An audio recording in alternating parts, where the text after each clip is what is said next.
कहीं हरीम शाह के साथ वीडियोस हैं, कहीं वो किसी बार के अंदर किसी सुर्ख लिबास वाली खातून को आप बोसा दे रहे हैं, किसी और खातून के साथ हैं। वो मुझे कंदील बलोच के वो केस दिखा देते हैं, उन्हें आपको उनके कत्ल का जिम्मेदार ठहरा देते हैं। पहली गलती हुई मोहतरमा कंदील बलोच वाली। कंदील बलोच की ख्वाहिश थी कि वो आपके साथ जुड़ के या गोद में बैठ के वीडियो बनाए, क्योंकि आप भी सराइकी हैं, वो भी सराइकी थी, तो बेतकल्लुफी तो होगी। नहीं, मेरे गोद में बैठी, बल्कि वो जो सोफा था ना, सोफे के ऊपर आके अचानक आके बैठी। कंदील बलोच साहबा ने मुझे ये कहा कि मैं आपके पास इसलिए आई हूँ कि आप मेरी निकाह की बात करें मोहतरम इमरान खान साहब से। अभी निकाह नहीं हुआ था, मोहतरम और मोहतरमा एक दूसरे के करीब तर आ रहे थे। अगर वो सारी वीडियोस और वो चीज़ें ना बनती और आप उनसे इतने बेतकल्लुफ ना होते तो कंदील बलोच आज जिंदा होती नहीं।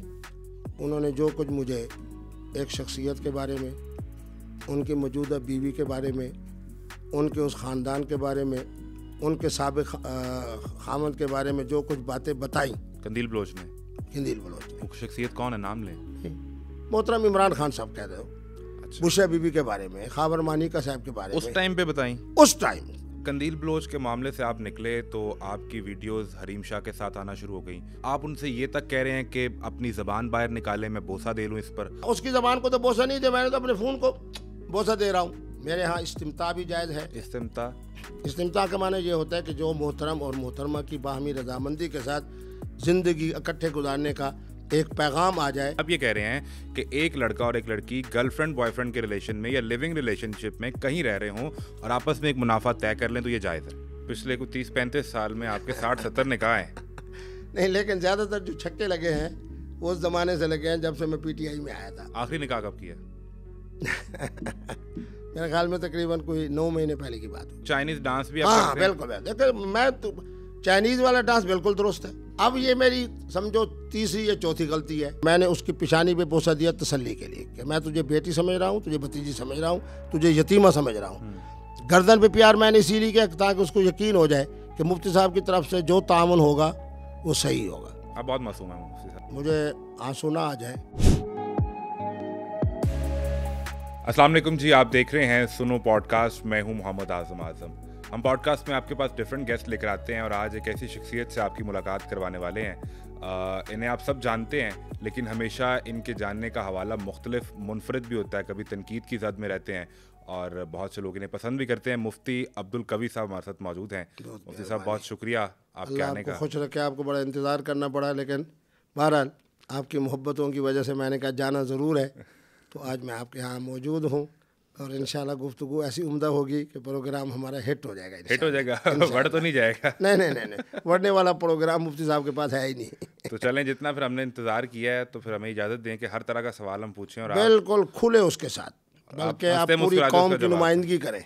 बिल्कुल ठीक है। बहुत से सवाल आते हैं। मुझे अंदाज़ा है कि आप ट्रैवल कर रहे थे, मौलाना तारिक जमील के घर भी गए हुए थे आप, तो वो सफ़र कैसा रहा? और मौलाना साहब हौसले में हैं, बहुत बड़ा काम है। मौलाना के साथ मेरा आज का ताल्लुक़ नहीं। इनके दादा, परदादा, जरदादा, इनके वालिद, ये सारा ख़ानदान रूहानी तौर पर हमारे बुज़ुर्गों से वाबस्ता है। मौलाना के ख़ानदान और फैमिली के जितने अहबाब हैं, उनका ख़वातीन हैं तो हमारी ख़वातीन के साथ बड़ा इल्मी और रूहानी ताल्लुक़ है। तो मौलाना के साथ मुझे बड़ी मोहब्बत है, मौलाना को मुझसे ज़्यादा। और आप खुश होंगे कि उनके पास जो भी फतवे के हवाले से आए, ख़ास तौर पे निकाह और तलाक़ और विरासत के मसाइल हों, तो वो फिर मेरी तरफ रेफ़र कर देते हैं। कहते हैं मुफ्ती अब्दुल कवी साहब के पास जाए और इस मसले को जाके उनको सामने बयान करें। मैं भी अल्हम्दुलिल्लाह जिस टीवी प्रोग्राम में हो तो उनको बारे में बड़ी अच्छी वो गुफ्तगू करता हूँ। बल्कि मैं ये कहूँगा कि दुनिया के अंदर करोड़ों इंसान जो है उनकी मैं नुमाइंदगी करता हूँ। जब कहता हूँ कि मौलाना बहुत अजीम हैं, बहुत अजीम दाई हैं, मुबल्लिग हैं, मुसलिह हैं, रिफाही शख्सियत हैं, उनकी फाउंडेशन बहुत ज़्यादा जनाब खिदमत इंसानियत के हवाले से उसकी बड़ा अजीम जनाब वो है कारकर्दगी है। और उसके बाद मैं जब ये कहता हूँ कि मौलाना जो है सिर्फ़ एक मसलक और फ़िरके के नहीं, बल्कि मुख्तलिफ़ मसालिक, मुख्तलिफ़ फ़िरक़ों के लोग उनसे मोहब्बत रखते हैं, अक़ीदत रखते हैं, प्यार रखते हैं, पूरी दुनिया में उन्हें पसंद करते हैं। इसी तरह आपके चाहने वाले भी और आप पर तनकीद करने वाले भी हर मकतबा फ़िक्र के लोग भी हैं और पूरी दुनिया में मौजूद हैं। हमने वो बहुत सी चीज़ें डिस्कस करनी है, लेकिन उससे पहले मैं थोड़ा सा जानना चाह रहा हूँ जो आपका इब्तदाई सफ़र है, पैदा कहाँ हुए? अगर एक तरफ आंखें बंद करें और देखें कि बचपन में जब अभी मुफ्ती अब्दुल कवी नहीं थे, अब्दुल कवी साहब थे, तो क्या कर रहे थे? मेरे बेटे, मेरा पहला एजाज़ तो ये है कि मैं उस ख़ानदान में पैदा हुआ जहाँ हर बच्चा और हर बच्ची हाफिज़ कुरान है। अभी मेरी उम्र 13 साल थी, अल्हम्दुलिल्लाह मैंने कुरान मजीद को बड़े मजबूत अंदाज में हिफ्ज़ कर लिया उन कुर्रा से जिनका एक अपना नाम था। उसके बाद मैंने फ़ाज़िल पर्शियन की, क्योंकि हमारा जो मदरसा है, हमारी खानका जो है, उसके अंदर फ़ारसी का ख़ास ज़ौक़ है। बाकी मदारिस में ये बात ख़त्म हो चुकी है। तो फ़ाज़िल फ़ारसी का मैंने जब इम्तिहान दिया तो कानूनी तौर पर मैं इम्तिहान नहीं दे सकता था, क्योंकि फ़ाज़िल फ़ारसी है इक्वल टू FA। उन्होंने कहा ये 16 साल का बच्चा जो है ये कैसे FA की इक्वल जो है वो एक सनद। उस ज़माने में जो गवर्नर साहब थे उनकी खुसूसी इजाज़त से मैं फ़ाज़िल पर्शियन के इम्तिहान में बैठा और अल्हम्दुलिल्लाह पूरे बोर्ड मुल्तान में मैं दूसरे नंबर पे आया। उसके बाद अल्हम्दुलिल्लाह दर्स निज़ामी का सिलसिला शुरू हो गया। फिर अल्हम्दुलिल्लाह मेरी क़ुव्वत हाफ़ज़ा के अंदर एक बड़ी वो थी, तो मैं फिर मैट्रिक, FA, BA, हत्ता कि MA उर्दू, हालांकि हम लोगों के लिए, आम लोगों के लिए, मजहबी लोगों के लिए उर्दू की ज़बान इस लिहाज से बड़ी मुश्किल बन जाती है कि उसमें खासा लिखना पड़ता है और उर्दू अदब के हवाले से। तो उसके बाद अल्हम्दुलिल्लाह फिर मैंने ये चाहा कि अब मैं MPhil भी कर लूँ। तो उस सिलसिले में हमारे मुल्तान के साथ जो भावलपुर यूनिवर्सिटी है उसमें इस्लामियात का शोबा, फिर जो उसके बुज़ुर्गों में से थे हज़रत घोटवी, उनका मेरे ख़ानदान से एक रूहानी ताल्लुक़ था। तो उस ज़माने में जो वाइस चांसलर थे उनसे खुसूसी तौर पर इजाज़त ली और ऐसा उन्वान इख्तियार किया कि तमाम अइम्मा के यहाँ जो इजमाई मसाइल हैं, ये मेरा एक ज़ौक़ था।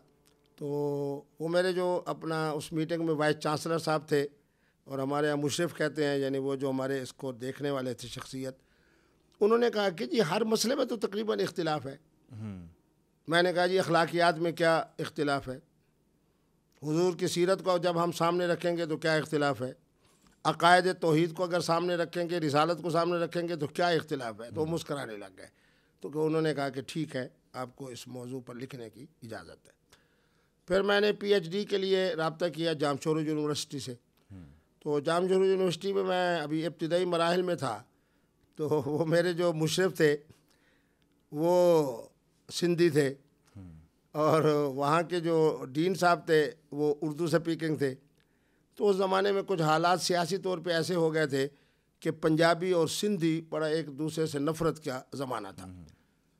तो मैं जब जाता था तो अल्हम्दुलिल्लाह गाड़ी भी मेरी अच्छी और फिर मैं लिबास भी अच्छा और वो, तो उन्होंने कहा कि बड़े बड़े प्यार से समझाया, वो जो मेरे सिंधी थे उस्ताद, उन्होंने कहा मुफ्ती साहब PhD तो किसी और जगह से भी आप कर लेंगे, लेकिन इस वक्त जो मुल्की हालात हैं और सियासी हालात हैं, तो ये ना हो कि जनाब आप PhD करते करते किसी जाम शहादत नोश फरमा लें।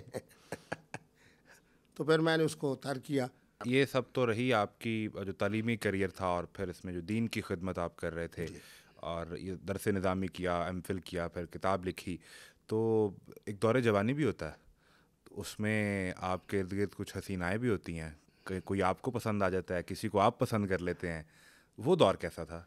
ना मेरे बेटे, असल में बात यह है कि मेरे किबला दादा पाक, फिर मेरे वालिद गिरामी, तो खानकाहियत की बरकत से जिस वक्त मैं हिफ्ज़ कुरान के लिए जाता था या दरस निज़ामी के आखिरी 2-3 सालों की तालीम हासिल करने के लिए, तो एक खलीफा और एक ड्राइवर मेरे साथ होता था।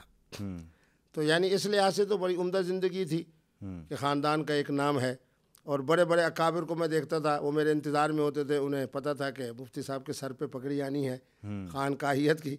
तो उस ज़माने में भी मैं कह सकता हूँ कि जब हमने शऊर संभाला तो बड़े बड़े उलमा और मशाइख को यही देखा कि मुफ्ती साहब का हाथ चूमा जा रहा है, माथा चूमा जा रहा है, कंधे पे बोसा दिया जा रहा है, हाथ बांध के खड़े हैं कि कहाँ क्या इस दफ़ा सबक पड़ा, क्या हो। फिर अल्हम्दुलिल्लाह मेरा हाफिज़ा अच्छा था। बोसे के फ़ैन अब तब से ही हो गए? हाँ, उससे था। तो फिर मुफ्ती अब्दुल कवी बजाय उनकी शोहरत ये होती, उनकी शोहरत तो और चीज़ें बन गई, ये कैसे हो गया? देखिए बात सुने, मौलाना तारिक जमील साहब के लाखों खिताबात होंगे, अवाम के हवाले से उनके लाखों रिफाई खिदमात होंगे, लेकिन अगर उन्होंने कभी शीशा बंद करते हुए किसी गरीब का हाथ मिलाते हुए शीशा बंद कर दिया तो वो वायरल हो जाएगी। मौलाना तारिक जमील साहब के बारे में ये आ जाएगी कि उनके जनाब अकाउंट के अंदर जनाब इतने अरब रुपए पड़े हैं और फलां है और फलां है। तारिक जमशेद मरहूम जो है दुनिया, जुनैद जमशेद मरहूम दुनिया से चले गए, कितने उनके खिताबात हैं, इस्लाही खिताबात हैं। एक उनके खिताब के अंदर हज़रत सैयदा आयशा सिद्दीक़ा सलामुल्लाह अलैहा के बारे में रिवायती तौर पर जो उन्होंने बयान किया, कौम ने उसको पकड़ लिया और जिस दिन वो बेचारे शहीद हुए मेरे आंखों में आंसू आ गए।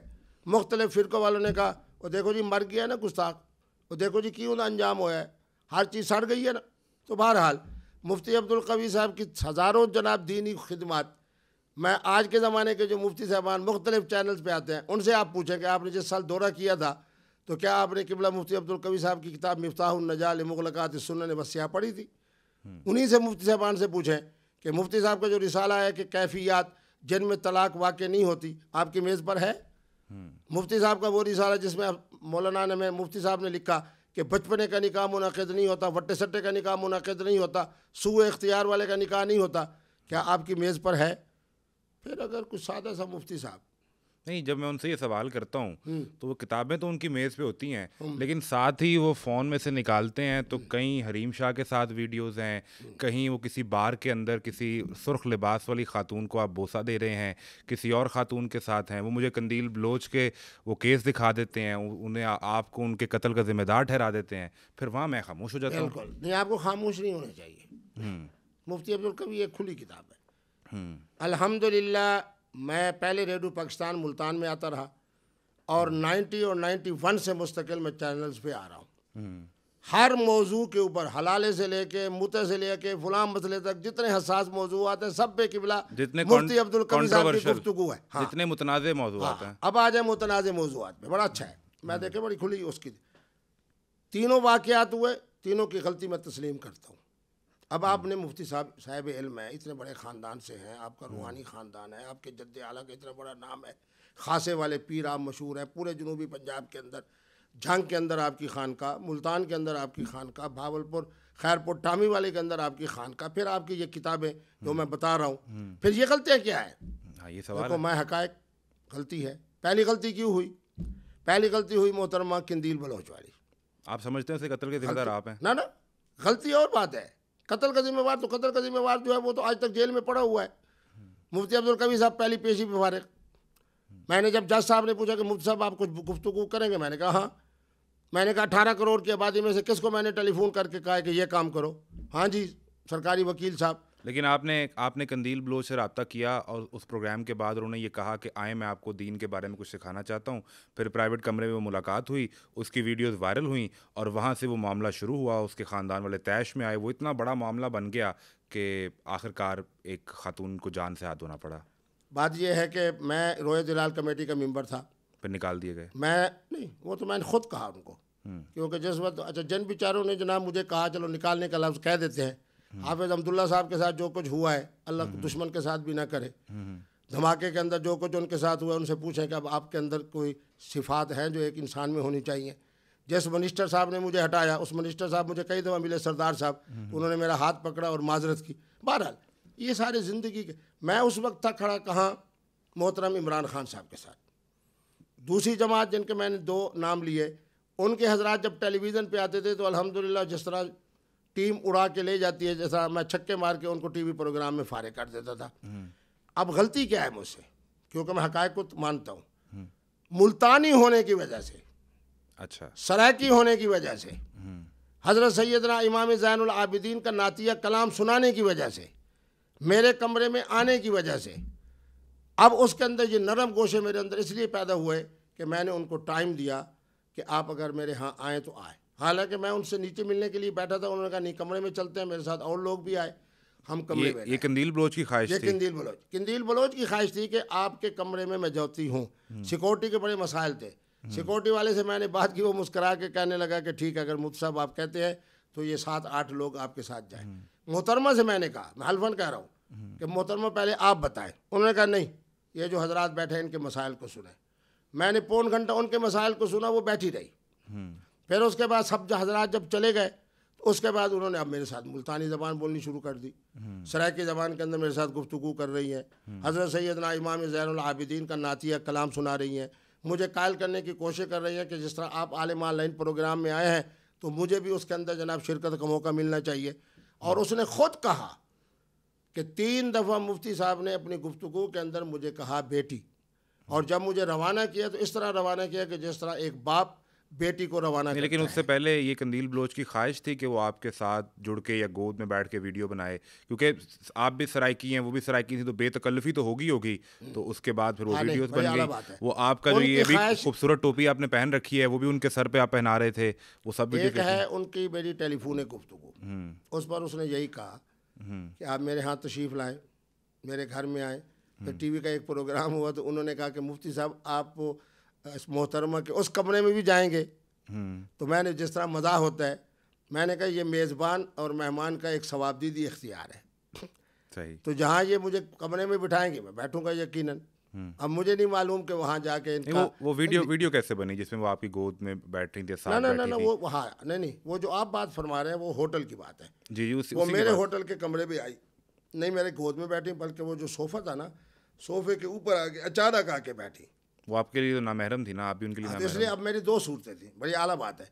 एक सूरत ये थी कि मैं उनको धक्का देता, मैंने देख लिया कि सामने कैमरा है, जिस तरह उसने हरीम शाह साहबा ने किया कि पीछे जना वीडियो बना रही है और एक बच्ची ऐसा आती है और यूं हाथ रख के भाग जाती है। बात यह है कि उस वक्त मेरे जहन ने ये काम किया कि अगर मैं इनको धक्का देता हूँ और इनके साथ जबरी तौर पे, तो हो सकता है ये इसको दूसरी तरफ ले जाएं कि जी मेरे ऊपर मुफ्ती साहब हमला आवर हुआ है। ये देखो ना, इन जैसे मामलात के अंदर एक आलिम को, एक मुफ्ती को, एक ज़हीन आदमी को सोचना पड़ता है कि कम से कम बुराई किस चीज़ में है। ये मैं नहीं कह रहा कि मैंने जो कुछ किया दुरुस्त किया, ये थी मेरी गलती। आप ये समझते हैं कि अगर वो सारी वीडियोस और वो चीज़ें ना बनती, आप उनसे इतने बेतकल्लुफ़ ना होते, तो कंदील बलोच आज जिंदा होती? नहीं, मैं बड़ी माजरत के साथ कहूँगा कि उन्होंने जो कुछ मुझे एक शख्सियत के बारे में, उनकी मौजूदा बीवी के बारे में, उनके उस ख़ानदान के बारे में, उनके साबिक़ खामद के बारे में जो कुछ बातें बताई कंदील बलोच ने, कंदील बलोच ने। वो शख्सियत कौन है, नाम लें? मोहतरम इमरान खान साहब कह रहे हो, अच्छा, बुशरा बीबी के बारे में, खाबर मानिका साहब के बारे में, उस टाइम पे बताई? उस टाइम कमाल ये है कि मैं हैरान होता हूँ उसकी ज़हानत पे या उसकी जनाब अपना उस पे, उसने सारी मुझे तफसील बताई। बहरहाल मेरे नहीं, उस टाइम तो इमरान खान और बुशरा बीबी कोई ताल्लुक ही नहीं था। अस्तगफुरुल्लाह, ये कैसे हो सकता है? क्या ताल्लुक था? अभी निकाह नहीं हुआ था, मोहतरम और मोहतरमा एक दूसरे के करीब तर आ रहे थे। और किस तरह करीब तर आ रहे थे, ज़रिया दरमियान में कौन था, मोहतरमा का नाम क्या था, मोहतरमा के साबिक़ खामद का नाम क्या था, उस वक्त तो साबिक़ नहीं थे, मौजूद खामद थे। मोहतरम इमरान खान साहब के साथ मुलाकातों का और इस तरह के मामलात। बहरहाल ये 2013-14 की बात कर रहे हैं आप? ये मेरे ख्याल में तो मेरा वाक़या जो हुआ है, मेरे ख्याल में 2016 को हुआ है। जी, जो कत्ल हुआ कंदील बलोच का। कत्ल वाला तो हुआ, वो थोड़ा सा फ़र्क है ये वही मेरे टाइम पास था। आने में और कत्ल होने में मेरे ख्याल में 1 महीने का वक्फा है तकरीबन। तो बहरहाल ये चीज़ें वो कंदील बलोच ने बताई? सारी क्या बताया? बता तो रहा हूँ कि कायद मोहतरम का नाम लिया, मौजूदा उनकी जो अहलिया मोहतरमा है उनका नाम लिया, अहलिया मोहतरमा के उस वक्त के जो खामन थे उनका नाम लिया, उनके फिर बाहमी जनाब जो राब्ते हैं उनका तज़किरा किया, फिर पाक पतन शरीफ की मुनासिबत से बहरहाल उन्होंने सारे बहुत बड़ा इल्ज़ाम लगा रहे हैं किस पे, ये जो ताल्लुक़ के हवाले से। नहीं मैं इल्ज़ाम नहीं लगा रहा। देखे, एक मोहतरमा अगर चाहती है कि मैं खुलो लेके किसी दूसरे मोहतरम से निकाह करूं, तो मुफ्ती अब्दुल कवी से पूछ लें, अहले फतवा उलमा से पूछ लें, जायज़ है। खुलो होती क्या है? नहीं, यही तो मैंने बात कही। जो कंदील बलोच आपको तफसीलात बता रही थी, वो ये थी कि बुशरा बीबी खुला लेकर इमरान खान से निकाह करना चाहती हैं, आपको ये बता रही थी? नहीं, वो ये मुझे बता रही थी, वो आई भी मेरे लिए इसी पास लिए थी कि आप मोहतरम इमरान खान साहब की जहन साजी करें कि वो कंदील बलोच को अपने निकाह में लें। उनकी ख्वाहिश ये थी कि मैं मोहतरम इमरान खान साहब के निकाह में आऊँ, और ये मेरे ख्याल में लाखों ख़वातीन की ख्वाहिश है। ये मेरे कायदे मोहतरम का एजाज़ है। अच्छा, अभी भी आपकी कायद है? बिल्कुल कायद है, मैं जिसको कायद मानता हूँ कायद मानता हूँ। अच्छा, ठीक है। और फिर आज भी मैं जनाब, मैं अगर कह दूँ, अभी मुझे कह जनाब टेलीविज़न वाले बता रहे थे कि उन्होंने पूछा जी वज़ीर आज़म मियां नवाज शरीफ जो 98% इमरान खान के हक़ में है, 2% उस खुशनसीब के हक़ में है जो लंदन को छोड़ के अब यहाँ के बैठे हैं, सिवाय जलील होने के कोई काम नहीं। मैं तो ज़रूरत वाला आदमी हूँ। तो कंदील बलोच ये चाह रही थी कि इमरान खान उनसे निकाह कर लें, तो उनकी ख्वाहिश ये थी कि मेरे पास आई इसीलिए थी कि मुफ्ती अब्दुल कवी साहब का एक ताल्लुक़ है मोहतरम इमरान खान साहब से। उनकी मौजूदगी के अंदर मैंने एक ऐसी मरहूम शख्सियत से रब्ता किया, उन्होंने तीसरी घंटी पे फ़ोन उठाया। कौन? मोहतरम नईम उल हक साहब। उन्होंने मेरी तारीफ़ की कि जनाब खान साहब, और हम इफ्तार के बाद आपका प्रोग्राम देख रहे हैं, माशाल्लाह आप बड़ी अच्छी गुफ्तगू कर रहे हैं, सारी के वक्त भी आपका प्रोग्राम देख रहे हैं। जो उन्होंने मालूमात मुझे फ़राहम की, 80% मालूमात उनकी दुरुस्त थी। अब उसके बाद उसके भाई ने जो ये इक़दाम उठाया, ये मुफ्ती अब्दुल कवी साहब की टोपी के एहतराम में उठाया या उन मालूमात को जो उन्होंने मुझे दी? वो क्या मालूमात थी? बता तो रहा हूँ। नहीं, इमरान खान बुशरा बीबी के पास जाया करते थे दीनी मामलात के लिए? ना ना ना, ये नहीं। अब वो उन्होंने मुझे ये बताया कि खातून है, इबादत करने वाली, ये मामला थे। उन्होंने मुझे ये बताया कि ये मोहतरमा आजकल राब्ता कर रही हैं, जिस तरह मैं कंदील बलोच की ख्वाहिश है कि मैं जनाब हम इमरान खान साहब के निकाह में आएँ, उस मोहतरमा का भी ख्वाहिश यही है कि मैं खान साहब के निकाह में आऊँ। बुशरा बीबी खावर मानिका के निकाह में थी, उनकी बीवी थी, और उनकी ये ख्वाहिश थी कि वो इमरान खान से निकाह में आए। और ये बात आपको कंदील बलोच ने बता रही है। ये बात आपने आज से पहले कहीं बताई है? नहीं, आज आपको ये पहली दफ़ा बता रहा हूँ, क्योंकि मेरी आदत ये है कि जिसके साथ मोहब्बत का ताल्लुक़ होता है तो उसकी खैर की तरफ मैं जाता हूँ। लेकिन आज चूँकि आपने एक खुली किताब के हवाले से बात की कि मुफ्ती साहब आप LLM हो, मदीना यूनिवर्सिटी से फारिग हो, ये आपका ख़ानदान है, ये आपकी किताबें हैं, ये आपको, लेकिन इसके बावजूद ये किरदार सामने क्यों नहीं आया, तो उसकी मैं ज़रा वजाहत कर रहा हूं। चलें, बताइए कंदील बलोच ने आपसे क्या कहा बुशरा बीबी के हवाले से? मोहतरमा कंदील बलोच साहबा ने मुझे ये कहा कि मैं आपके पास इसलिए आई हूँ कि आप मेरी निकाह की बात करें मोहतरम इमरान खान साहब से। और मैंने दाएँ बाएँ से पता किया है, अगर कोई शख्सियत मोहतरम इमरान खान साहब के साथ बेतकल्लुफ़ है और ये बात कर सकती है, तो उनका नाम किबला मुफ्ती अब्दुल कवी साहब है। और ये हकीकत भी है, हर 10वें 12वें दिन मैं खान साहब के पास वहाँ होता था। इसके अंदर उनका जो है अपना रिहाइश बनी गाला में, और बहुत सारी ख़वातीन ने मुझे कहा भी सही कि अगर खान साहब से आप हमारे निकाह की बात करें, तो मैंने कहा ठीक है। तो उसके अंदर ही उन्होंने ये 4-5 बातें मुझे बताई कि खामद का फ़लाँ नाम है, फ़लाँ इलाके में रहते हैं, मोहतरमा का ये नाम है, मोहतरमा रब्ता कर रही हैं बार बार, खान साहब ने भी अब उनके लिए एक नरम गोशा इख्तियार कर लिया है, अब उधर से वो जनाब अलहदगी हो जाएगी, मोहतरम खान साहब के निकाह में वो आ जाएंगी।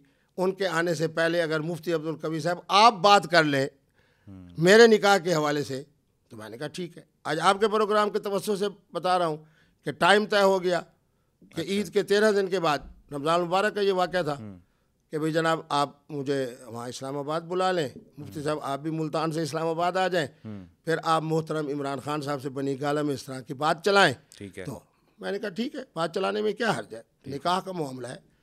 तो उससे पहले बेचारी 5-6 दिन पहले ही दुनिया से चली गई। बहरहाल बात ये है कि उसके बेटे, उसके भाई को जो गैरत हुई है वो मुफ्ती अब्दुल कवी साहब की टोपी की वजह से हुई है, मुफ्ती अब्दुल कवी के एहतराम की वजह से हुई है। क्योंकि जिस इलाके में वो लोग रहते हैं, ये हकीकत है कि उसके मुज़ाफ़ात में मेरे हज़रत दादा साहब के हज़ारों की तादाद में मुरीदीन और मुतवस्सिलीन मौजूद हैं। आपने ये बात इमरान खान को बताई थी कंदील बलोच आपसे निकाह करना चाहती है?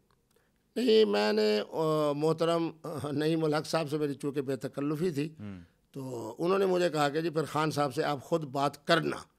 अब वो बात जो हमने करनी थी उससे पहले जनाब जब सवारी न रही तो सवार कहाँ होगा। आप समझते हैं कि कंदील बलोच को उसके भाई ने जो कत्ल किया ये ठीक था? अस्तग़फिरुल्लाह, जिस दिन वो बेचारी शहीद हुई है, मैं तो उसको शहीद कह रहा हूँ, मैं लाहौर में था और तमाम चैनल गवाह हैं। मैंने कहा जो इसके कत्ल में मुलव्वज़ है उनको करार वाक़ की सज़ा दी जाए। मेरा नाम तो 2.5 साल के बाद आया पर्चे के अंदर, कत्ल हो रही है 2016 में, मेरा नाम आ रहा है 2018 के आखिर में, और पहली पेशी पे किबला मुफ्ती साहब बाइज़्ज़त बरी भी हो रहे हैं। जो बात मैंने जज साहब के सामने की, जज ज़हीन था, मैंने कहा ये सरकारी वकील है, इनसे पूछें कि मुफ्ती अब्दुल कवी साहब ने 18 करोड़ में पाकिस्तानी में से किसको कहा है, बताओ जी। उन्होंने कहा नहीं। उन्होंने कहा जी उसके भाई का फ़ोन आया था। मैंने कहा इससे पूछे कि मुफ्ती अब्दुल कवी साहब ने बात फ़ोन किया था या उसने किया था? उसने कहा जी उसने किया था। मैंने कहा सारे से पूछे दुरानिया कितना है? उसने कहा 7 सेकंड, 9 सेकंड और 13 सेकंड। मैंने कहा इतनी देर में जो टेलीफोन आए और हो 7 सेकंड वाला, 9 सेकंड वाला, 13 सेकंड में, इसमें पूरी मनसूबा साजी हो जाती है कि फ़लाँ के साथ ये मामला करना है। फिर अल्हम्दुलिल्लाह मैं अहले सुन्नत का समझो मुफ्ती हूँ, ये ख़ानदान अहले तशय्यो से ताल्लुक़ रखता है, ये तो सारे अहले तशय्यो से हों, वो अहले सुन्नत बन के मेरा मुरीद भी बन जाए, और इतने मुख्तसर दौरानिया जो 1 मिनट भी नहीं बनता उसमें पूरे कत्ल की, उसी पर जज साहब ने लिखा कि मुफ्ती साहब। बात यह है कि ये हक़ाइक़ है। अच्छा, फिर 2016 में ये कत्ल तो हुआ और 2018 में तहरीक इंसाफ की हुकूमत आई और फिर तहरीक इंसाफ ने आपको पार्टी से निकाल दिया? नहीं, खान साहब से मेरी मुलाकात, आज आपके साथ बड़ी खुली बातें हो रही है, खान साहब से मेरी आखिरी मुलाकात उनके वज़ीर आज़म बनने से 11 दिन पहले हुई। ठीक है, वो 22 अगस्त को वज़ीर-ए-आज़म बने। 22 अगस्त को हमारी मुलाकात 6-7 अगस्त को हुई होगी, 9 को, पर पूरी तरह मुझे इतना पता है कि तीसरा जुम्मा झंग में मैंने पढ़ाया, उसके बाद इतवार वाले दिन मुलाकात हुई। ठीक है। और किस हवाले से मुलाकात हुई? क्योंकि खान साहब तशरीफ ले गए पाकपतन शरीफ, वो मेरे सिलसिले चिश्तिया की जनाब अजीम, मुझे उनसे रूहानी का अक़ीदा तो मोहब्बत है, बाबा फरीदुद्दीन जिनका नाम है। तो मैंने उनके हक़ में बात की, उन्होंने कहा सिजदा किया है। मैंने कहा सिजदा नहीं होता, ये जो खुद सिजदा करने वाला है उससे पूछ लेते हैं। मेरा इस्लाम कहता है कि अगर कोई कलमा गो मुसलमान कोई अमल करे तो खुद उससे पूछ लो। जो इय्याका नअबुदु व इय्याका नस्तईन तिलावत करे, मदीने जैसी रियासत की बात करे, अगर ये जुमले उनको मैंने कहे थे, जी आपने बताया था। हाँ, अपना उमर ला की बात करें, उमर ला की बात और मदीने जैसी रियासत की बात, ये मुफ्ती अब्दुल कवी के जुमले हैं जो मैंने खान साहब को दिए। पहले मैंने कहा मदीने की रियासत, जब वज़ीर आज़म बनने के करीब जा रहे थे तो मैंने कहा मदीने जैसी रियासत। अच्छा। तो वो जब मैंने बात की और हुजूर की वो सीरत के हवाले से 2 वाक़े मैंने पेश किए कि खान साहब का झुकना ये तो उस तरह है जिस तरह सैयदना सिद्दीक़ अकबर यूँ झुके, जनाब जिब्राइल आते थे कदम अतहर पे बोसा देते थे। बहरहाल वो सैयद दो आलम सल्लल्लाहु अलैहि वसल्लम थे। आप किस तरह जस्टिफाई कर सकते हैं? नहीं, मैं सुन्नत के होने से साबित कर रहा हूँ। अगर आज कोई आदमी मेरे कदम को आके बोसा देता है तो मैं कह सकता हूँ ना, वो भी कह सकता है कि मैंने जनाब जिब्राइल की सुन्नत पे अमल किया है कि जनाब जिब्राइल आके इसी तरह हुजूर के कदम अतर को बोसा देते थे। साहब वो आकाए दो जहां के कदम में मैं ये अल्फाज भी अदा नहीं कर पा रहा। मेरे समझे आप नहीं। अब मैं नमाज पढ़ के सल्लल्लाहु अलैहि वसल्लम के कदम मुबारक है। मैं यूँ हाथ बांधता हूँ, यूँ हाथ करता हूँ, मैं कहता हूँ ये हुजूर की सुन्नत है। आप कहेंगे कहाँ हुजूर की नमाज और कहाँ आपकी नमाज? सुन्नत का माना ये होता है कि हुजूर की ज़िंदगी का हर वो अमल जो हजरात सहाबा की मौजूदगी में किया गया, हुजूर उस पर खामोश रहे, जनाब जिब्राइल ने आके कदम अतर को बोसा दिया। अब इसका माना यह है कि अगर कोई मुझसे मोहब्बत करने वाला मेरे पाँव को आके बोसा देता है तो वो कह सकता है कि मैंने फ़लाँ हुजूर की सुन्नत और सीरत से ये चीज़ ली है। ये तो हम सारा कम हुजूर की सुन्नत और सीरत ही से ले रहे हैं। मैं अगर दूसरा निकाह करता हूँ मैं कहूँगा मैंने हुजूर की सुन्नत पे अमल किया, मैं तीसरा निकाह करता हूँ मैं कहता हूँ हुजूर की सुन्नत पे अमल कर रहा हूँ। चलो बारह अब इसको आगे से आपकी मुलाकात हुई 11 दिन पहले, 11 दिन तकरीबन। तो उसके अंदर उन्होंने 3 जुमले ऐसे फरमाए कि मुझे नईम उल हक साहब कहने लगे कि 22-30 मिनट की मुलाकात है, खान साहब ने आपकी पूरी बात सुनी जिस तरह एक आदमी बैठ के किसी कुछ सीखता है, और आपने ये बात कही, मदीने जैसी रियासत की बात की, सैयदना अली अल मुर्तज़ा का जिक्र करने को कहा कि हज़रत का तज़किरा करें इल्म व हिकमत के हवाले से, क्योंकि अहले तशय्युअ का वोट भी हमने लेना है। इसी तरीके पे तो उनके अंदर 3 जुमले खान साहब ने फरमाए। तो जिस वक्त खान साहब हेलीकॉप्टर की तरफ गए, मेरे साथ सेल्फी बनाई, मैं वहाँ खड़ा रहा, सारे मार्का मुंतज़िर थे कि मुफ्ती साहब की बात मुख्तसर हो, लेकिन 24 मिनट की मेरी गुफ्तगू थी। खान साहब तसल्ली से सुनते रहे। उधर से फ़ोन आ रहे थे कि सरगोदे में जलसा है जी, फ़ौरन पहुँचे, सारी क़ियादत मौजूद थी।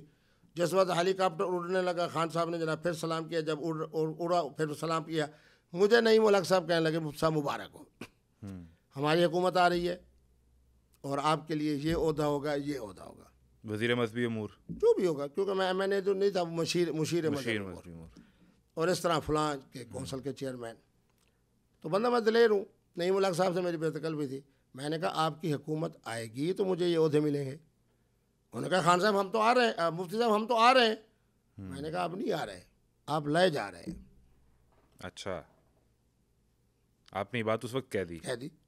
और मैंने कहा कि 3 जुमले खान साहब ने जो मुझे फरमाए बेतकल्लुफ़ी में, मैंने उन्हीं से समझ लिया कि किसकी हुकूमत आ रही है। क्या थे 3 जुमले?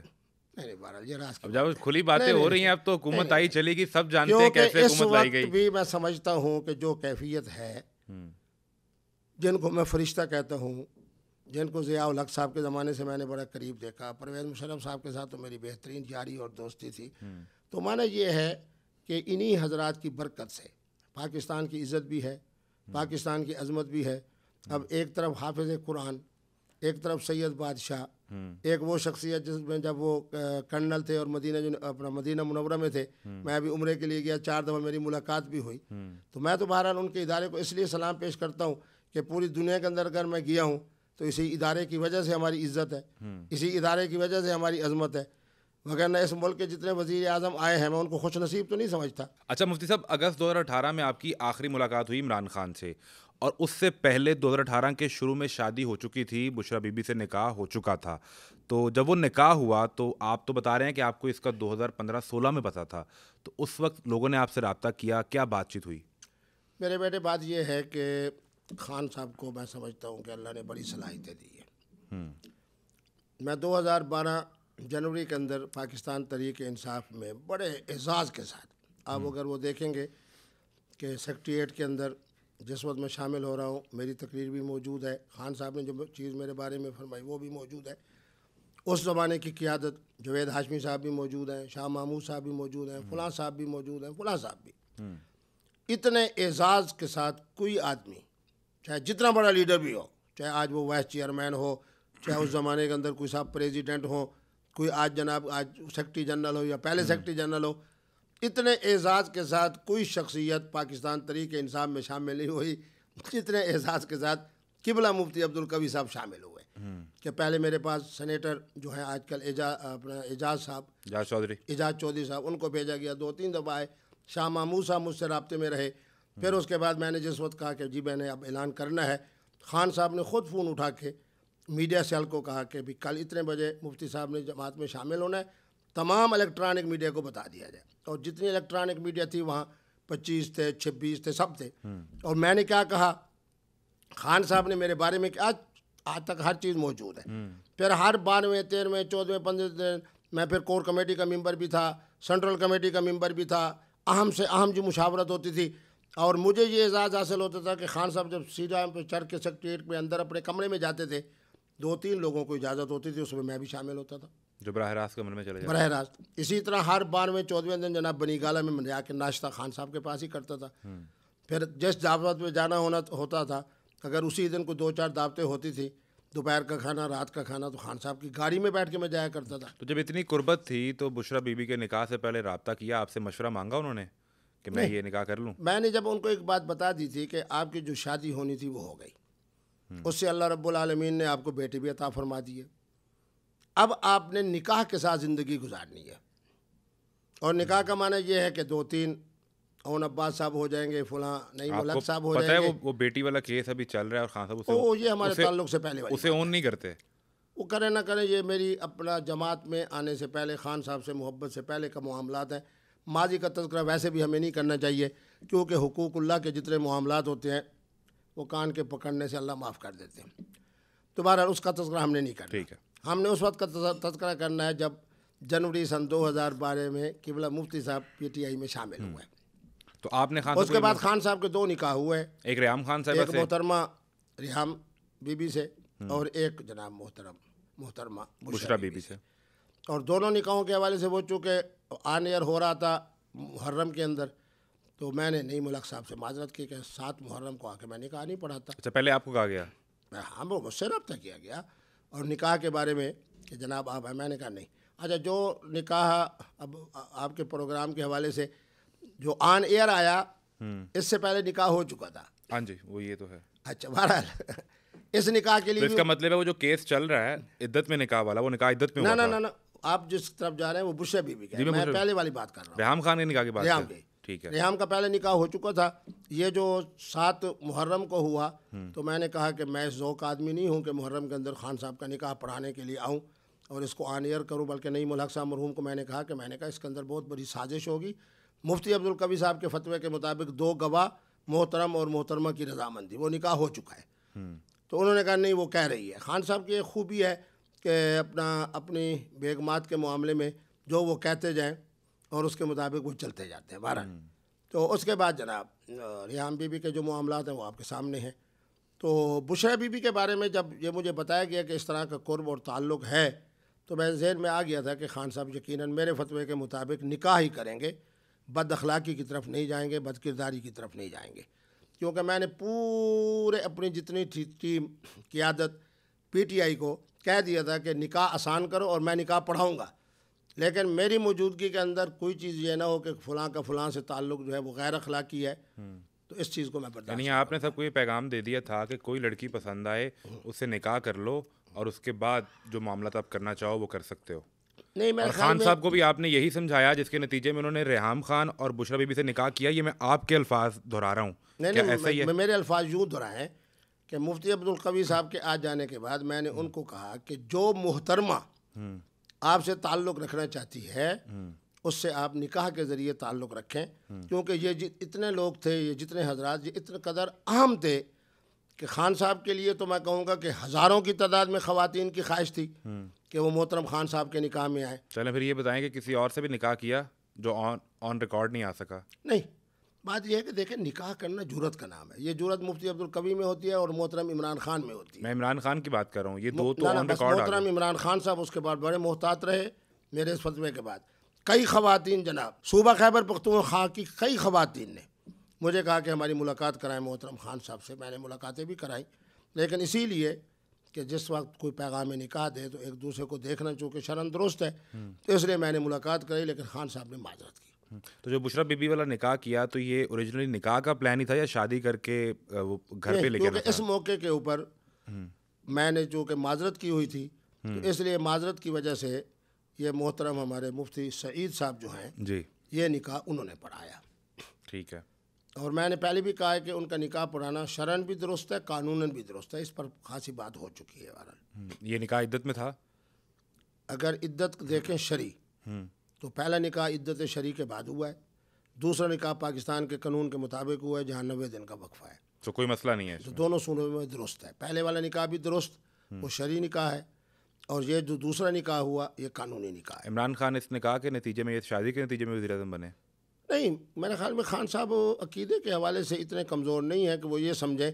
अलबत्ता अपनी बीवी की बात को वो 100% मानते भी हैं और उससे रहनुमाई भी लेते हैं। आगे मोहतरमा जो रहनुमाई दें, बहरहाल खान साहब उसको अच्छी निगाह एक खुशहाल ज़िंदगी का यही फार्मूला है। हाँ, होना चाहिए। तो एक चलें, ये तो मामला था। फिर कंदील बलोच के मामले से आप निकले तो आपकी वीडियोस हरीम शाह के साथ आना शुरू हो गई। अब फिर एक वीडियो नहीं है, कई वीडियोस हैं। वो आपको गालियां भी निकाल रही हैं, वो आपके मादरत के साथ थप्पड़ भी मारती हैं वो, और वो वीडियो बना रही हैं। फिर आप उनको आने का भी कह रहे हैं, टिकट बुक करवाने की शो की बात भी हो रही है। आप उनसे ये तक कह रहे हैं कि अपनी ज़बान बाहर निकालें, मैं बोसा दे लूँ इस पर, और आप उससे पहले कहते हैं आप कलमा पढ़ें, अब ये ज़बान पाक हो गई है, अब मैं इसे बोसा दे लूँ। मुफ्ती साहब, एक मुफ्ती हो और वो ये बातें कर रहा हो एक ऐसी लड़की से जो नामहरम है और जिसके बारे में मशहूर है कि वो एक मॉडल कह लें, जिस तरह की शोहरत उनकी है। मेरे ख्याल में अगर आप इसके तनाजुर में देखेंगे जो मैं बताऊंगा, एक मुलाकात, दूसरी मुलाकात, तीसरी मुलाकात, और इन्हीं ख़वातीन के साथ जिनमें से एक ने मेरे ऊपर यूँ हाथ उठाया, थप्पड़ मारा? थप्पड़ नहीं मारा, आके यूँ हाथ उठाया। हर चीज़ होती है 2, 4, 5 सेकंड की। जो हरीम शाह ने बातें की कि मैंने थप्पड़ मारा है, वो सब दुनिया देख रही है कि उसने थप्पड़ नहीं मारा, उसने सिर्फ वीडियो बनाई है।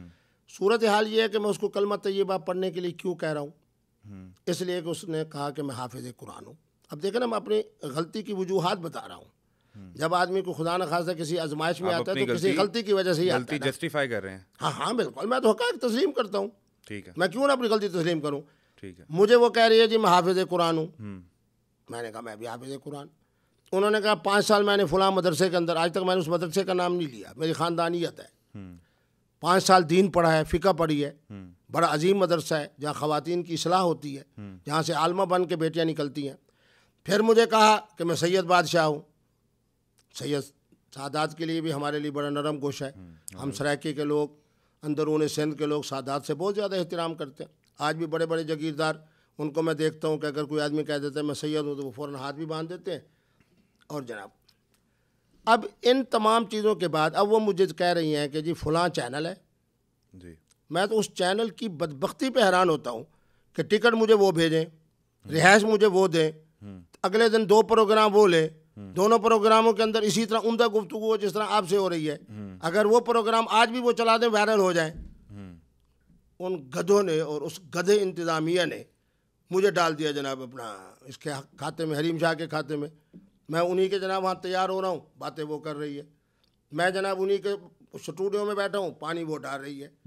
जो कलमे वाली बात हुई कि मैंने उसको कहा, मैंने कहा बात सुनो, तेरी तमाम अजमतों के बावजूद कि तू सैयदजादी है, हाफिज़ कुरान है, आलिमा है और सब कुछ है, मुझसे अकीदत तो मोहब्बत का इजहार भी करती है, इसके बावजूद तू कलमा तैयबा पढ़। अब देखें, अब बात आपको समझ आएगी। क्यों?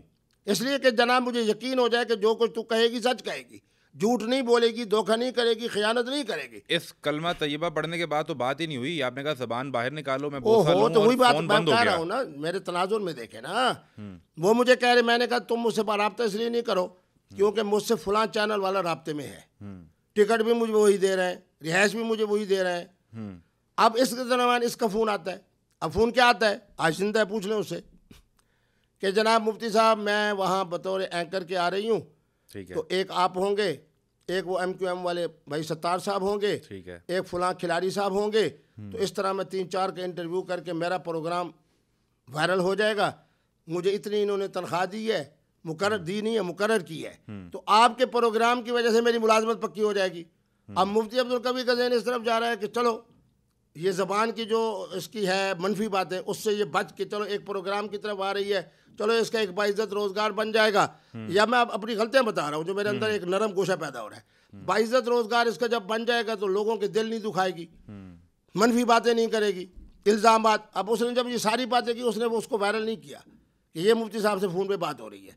अब मैंने उसको कहा कि जो कुछ तुमने बातें की है ना, इस पर कलमा पढ़ो। ठीक है। अब मुझे पता है कि एक आलमा अगर है, कोई इंसान है, कोई अखलाकियात की पाबंद है, कलमा पढ़ने का मफहूम ये समझती है।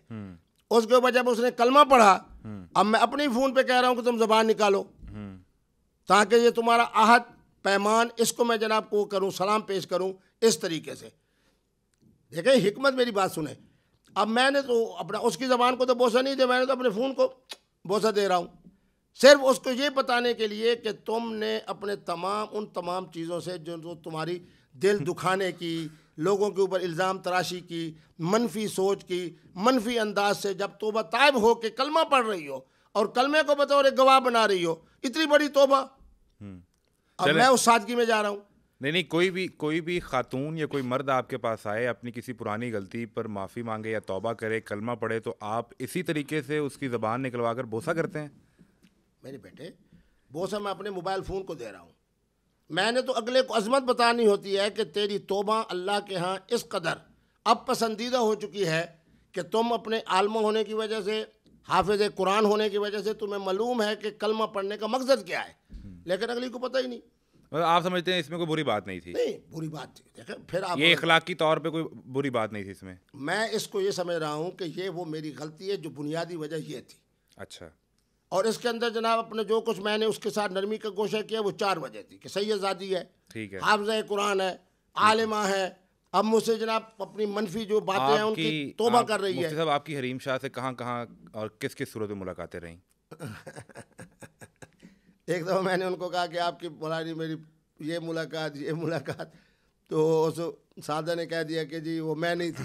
तो जिस तरह मेरी तबीयत में मज़ा है, मैंने कहा चलो फिर हरीम शाह नहीं होगी तो करीम शाह होगी। बहरहाल ये सारी बातें अब पुरानी हो चुकी है। कितनी मुलाकातें रहीं? बंद कमरों में भी होती रहीं? ना, अल्हम्दुलिल्लाह मैं ओपन हूँ, मेरी ज़िंदगी भी ओपन है। तो अब चूँकि उनको एक हमारे समझाने वाले ने समझाया है, अब हमारी उनके साथ सुलह का ज़माना गुजर रहा है।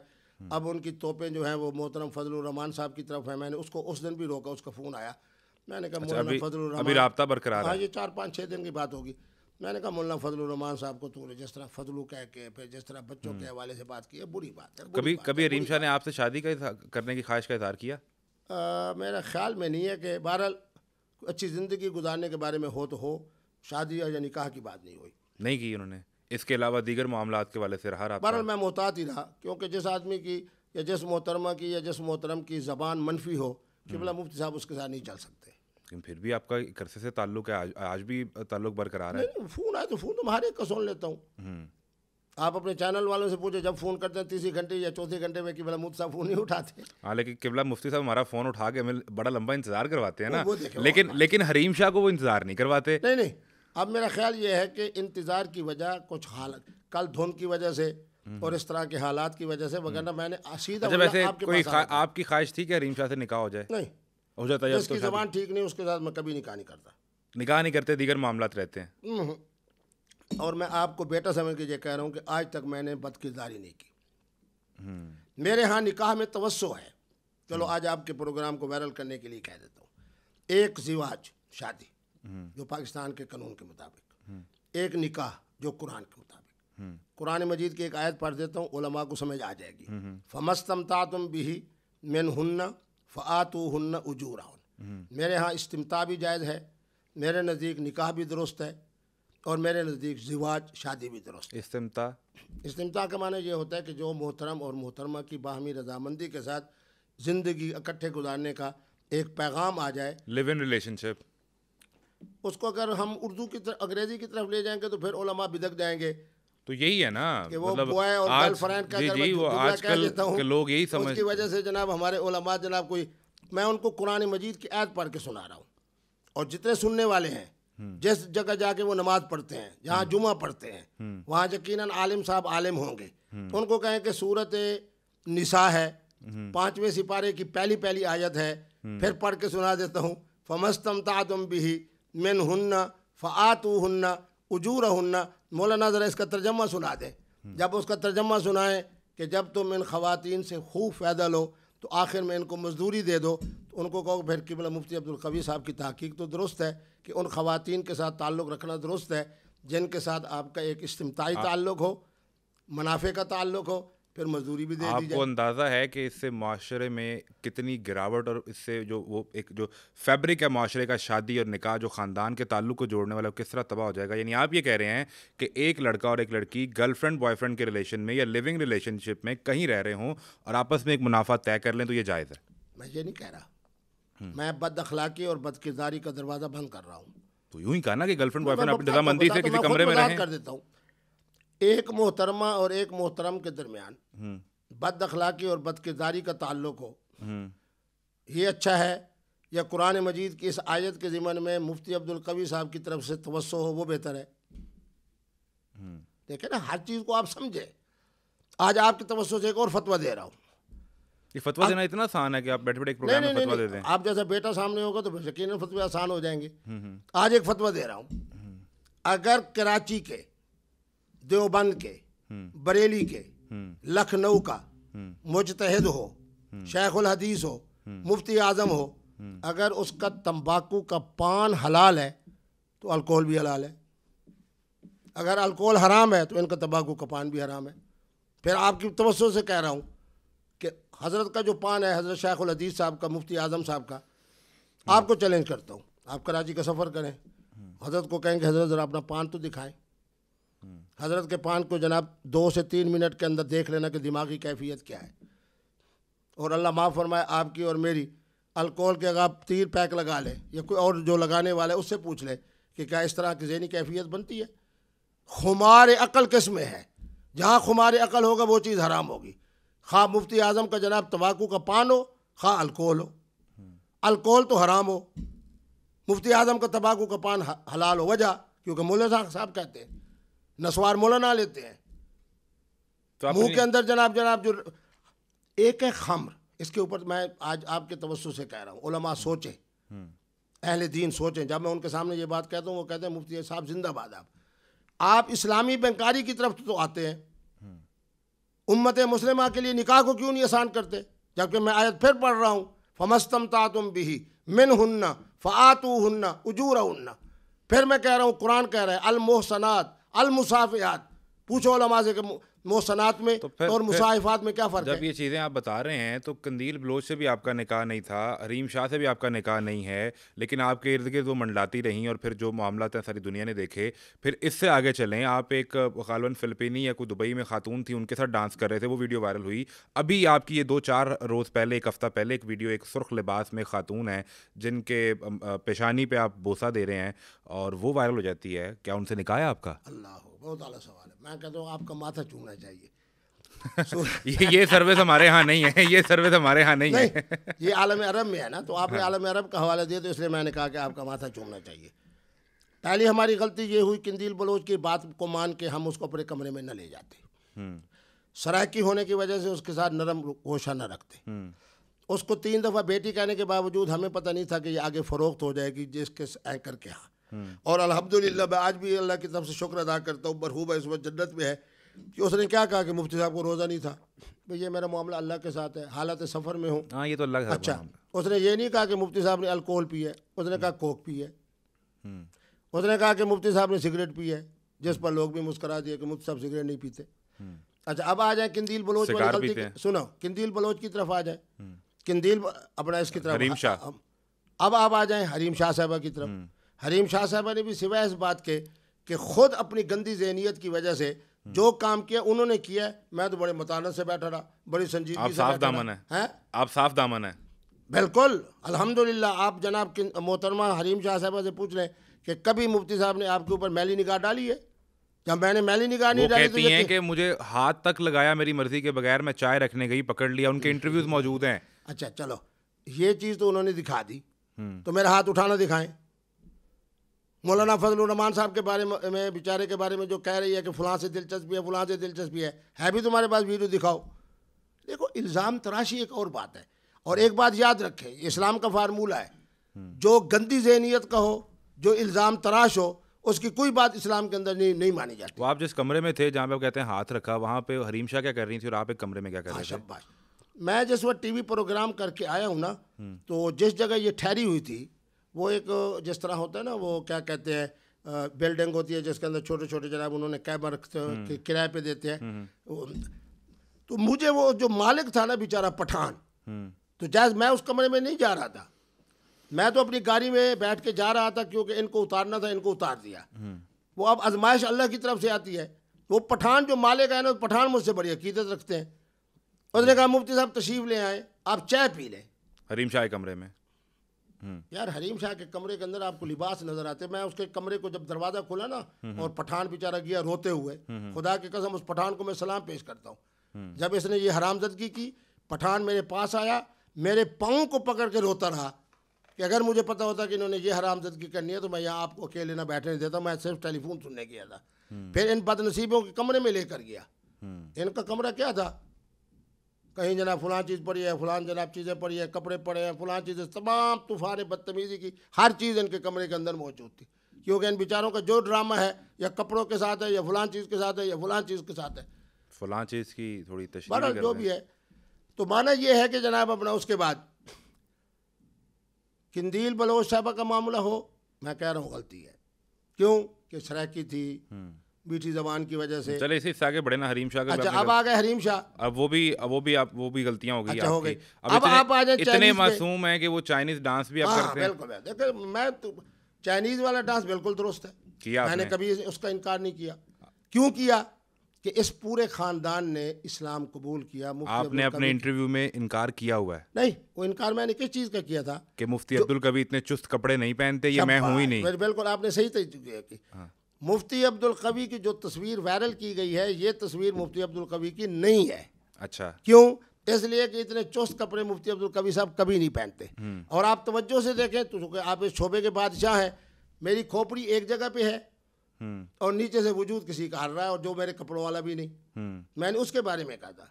अब अगर कोई जनाब ऐसी चीज़ जिसके बारे में कहा जाए कि मुफ्ती साहब आपने किसी के हाथ में डाल के या चाइनीज़ के हाथ में डाल के आपने कोई काम किया है, तो उसके बारे में मैं कह रहा हूँ कि जिस ख़ानदान ने मुफ्ती अब्दुल कवी साहब के हाथ पे इस्लाम कबूल किया, अगर उसमें से कोई वीडियो की तरफ आपका इशारा था तो वो मैं तस्लीम करने के लिए तैयार हूँ। तो आप चलें, आप ये बताइए ना, मैं सवाल कर लेता हूँ, अगर उस ख़ानदान ने आपके हाथ पे इस्लाम कबूल किया तो क्या आप उनके साथ रक्स कर रहे थे बाद में? ना, रक्स तो नहीं था।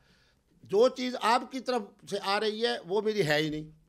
जिस चीज़ की तरफ मैं आपका इशारा कर रहा हूँ वो ये कर रहा हूँ कि इस ख़ानदान ने जब इस्लाम कबूल किया तो इन सब को मैंने सर पे हाथ रख के और उसके बाद इनको एक तोहफा दे के, हदिया दे के इनको मैंने रवाना किया। फिर आप अभी जो हाल ही में पहुंचे दुबई में, गालबन किसी क्लब में थे? दुबई में। शाबाश। देखें, अब ये मेरी समझो तीसरी या चौथी गलती है। आप बहुत मासूम हैं मुफ्ती साहब। मैं मासूम हूँ क्योंकि इसलिए कि मैं, मुझे बताएं, आप मासूम भी हैं, मजलूम भी हैं। सुने कल मैं मौलाना तारिक जमील साहब के पास गया ना, एक गनमैन वहाँ खड़ा है, एक गनमैन वहाँ खड़ा है, और जिस वक्त मैं फातिहा पढ़ रहा हूँ उसके सिराने देखे शायद एक दो गनमैन वहाँ भी खड़े हैं असला लेके। और मुफ्ती अब्दुल कवी साहब की बिला, मुफ्ती अब्दुल कवी साहब के लिए अगर दावत वाला है, जी मैंने साइकिल मोटर लेके आऊँ, चलो जी, कार लेके आऊँ, सुभान अल्लाह, सवारी नहीं मिली, पहुँच रहे डैवो, सुभान अल्लाह, जहाज़ में जा रहे हैं, सुभान अल्लाह, दुबई के अंदर आज़ादाना घूम रहे हैं, हर बंदा जनाब मुफ्ती साहब सेल्फी से। इस सफ़र के अंदर 30 दिन के अंदर अगर मैं कहूँ कि 3000 से ज़्यादा सेल्फी तस्वीरें बनी हैं तो मैं कह सकता हूँ। तो फिर वो जो वीडियो बनी क्लब में, उसकी तस्वीर तो बताएं। देखें, कलमा तय्यबा इसलिए पढ़ लेता हूँ ताकि पता चले कि मुफ्ती साहब बिल्कुल सच बता रहे हैं। उससे पहले ये कलमा तय्यबा हम नहीं पढ़वा रहे, आप अपनी मर्जी से पढ़ रहे हैं अगर पढ़ना चाहें, और मैं इस चीज़ को मैं इस चीज़ को सपोर्ट नहीं करता। अच्छा, मैं इसका मुतबादिल ये है कि अल्लाह के रिज़्क़ को उठा लेता, ये बेहतर है। चलो, अब सूरत हाल ये है कि एक मोहतरमा मुझसे रब्ता करती है, उनके वालिद का बहुत बड़ा नाम है, मेरे यहाँ भी बहुत बड़े ओहदे पर रहे। अब मैं उसको भतीजी समझ के मैंने कहा तुम्हारा ये कितने बजे ख़त्म होता है ये डांस क्लब? उन्होंने कहा 4 बजे। मैंने कहा मैं 3:45 बजे पहुँचूँगा। उनका ताल्लुक कहाँ था खातून का? पाकिस्तान से? पाकिस्तान से, बहुत बड़े ख़ानदान से। किस इलाके से?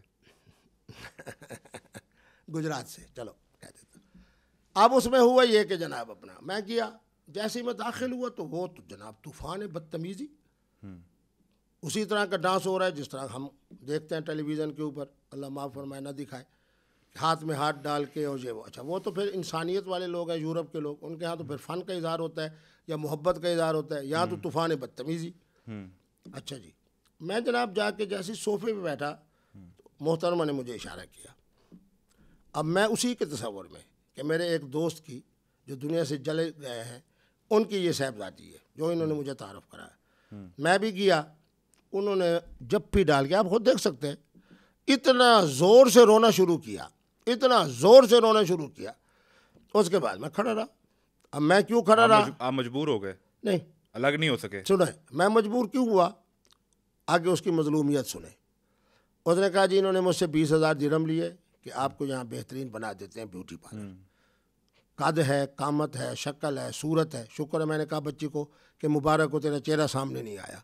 मुफ्ती अब्दुल कबीर साहब का चेहरा सामने आया तो कोई हर्ज नहीं। मुफ्ती अब्दुल कबीर साहब इससे पहले सेंचुरी बना चुके हैं, अब अगर दुख का शिकोर बन जाएगा तो कोई हर्ज नहीं। जैसे ही जनाब उनका रोना बंद हुआ, अब मैं अपनी भतीजी समझते हुए चूम लिया, उसके माथे को चूमा। आप मुझे खुद बताएं माथा चूमने का क्या इशारा है? जैसे मैं आपको कह रहा हूँ कि आलम फरते जज्बात और मोहब्बत में माथा चूम लिया जाता है। अब आपके प्रोग्राम से कह दो मुफ्ती साहब की उम्र इस वक्त 68 साल है। मर्द कभी बूढ़ा नहीं होता, मर्द कभी बुरा नहीं होता, लेकिन बाबा होता है, दादा होता है, नाना होता है। अगर मैं ये कहूँ कि वो मेरी 89 की उम्र की है तो मैं कह सकता हूँ। माथा चूमा, उसके बाद उसका रुकना बंद हो गया। वाह। फिर मैंने उसकी गर्दन को बोसा दिया, जो हकीकत है मैं बताऊंगा क्यों, कि मेरी भतीजी है, एक यतीम की बेटी है। ये अभी थोड़ी देर पहले आपने जिन रिवायात का जिक्र किया उसमें हमारी रिवायात में ये कहाँ होता है कि अगर कोई नाना या दादा की उम्र का हो तो अपनी नवासी की गर्दन के बोसे ले रहा हो? मैं फिर सीरत से एक हवाला दूंगा और ये कहूँगा कि उलमा से हाथ जोड़ते हुए, और इशारतन कहूँगा उलमा समझ जाएंगे। मेरे नबी रहमत है, मदीना मुनव्वरा है, एक मोहतरमा का नाम मजनूना है जिसे पागल कहा जाता है, सहाबिया है, मैं इसलिए लफ्ज़ मजनूना बोला। हुजूर जनाब तशरीफ ला रहे हैं, सहाबा साथ हैं, कुतुब हदीस में पढ़ ले। उस मरहुमा ने आके हुजूर को गले से आके यूं मिली, सहाबा को आपने इशारा किया खामोश रहो। जितनी देर वो खड़ी रही रोती रही, हुजूर ने अपना हाथ मुबारक उसके सर पे रखा। फिर मजनूना कितनी ज़हीन हुई। हज़रात सहाबा कहते हैं कि हमारी बेगमात जो ख़ानदानी हमारे रिश्ते होते थे उसका मशवरा उसी मजनूना से लेते थे।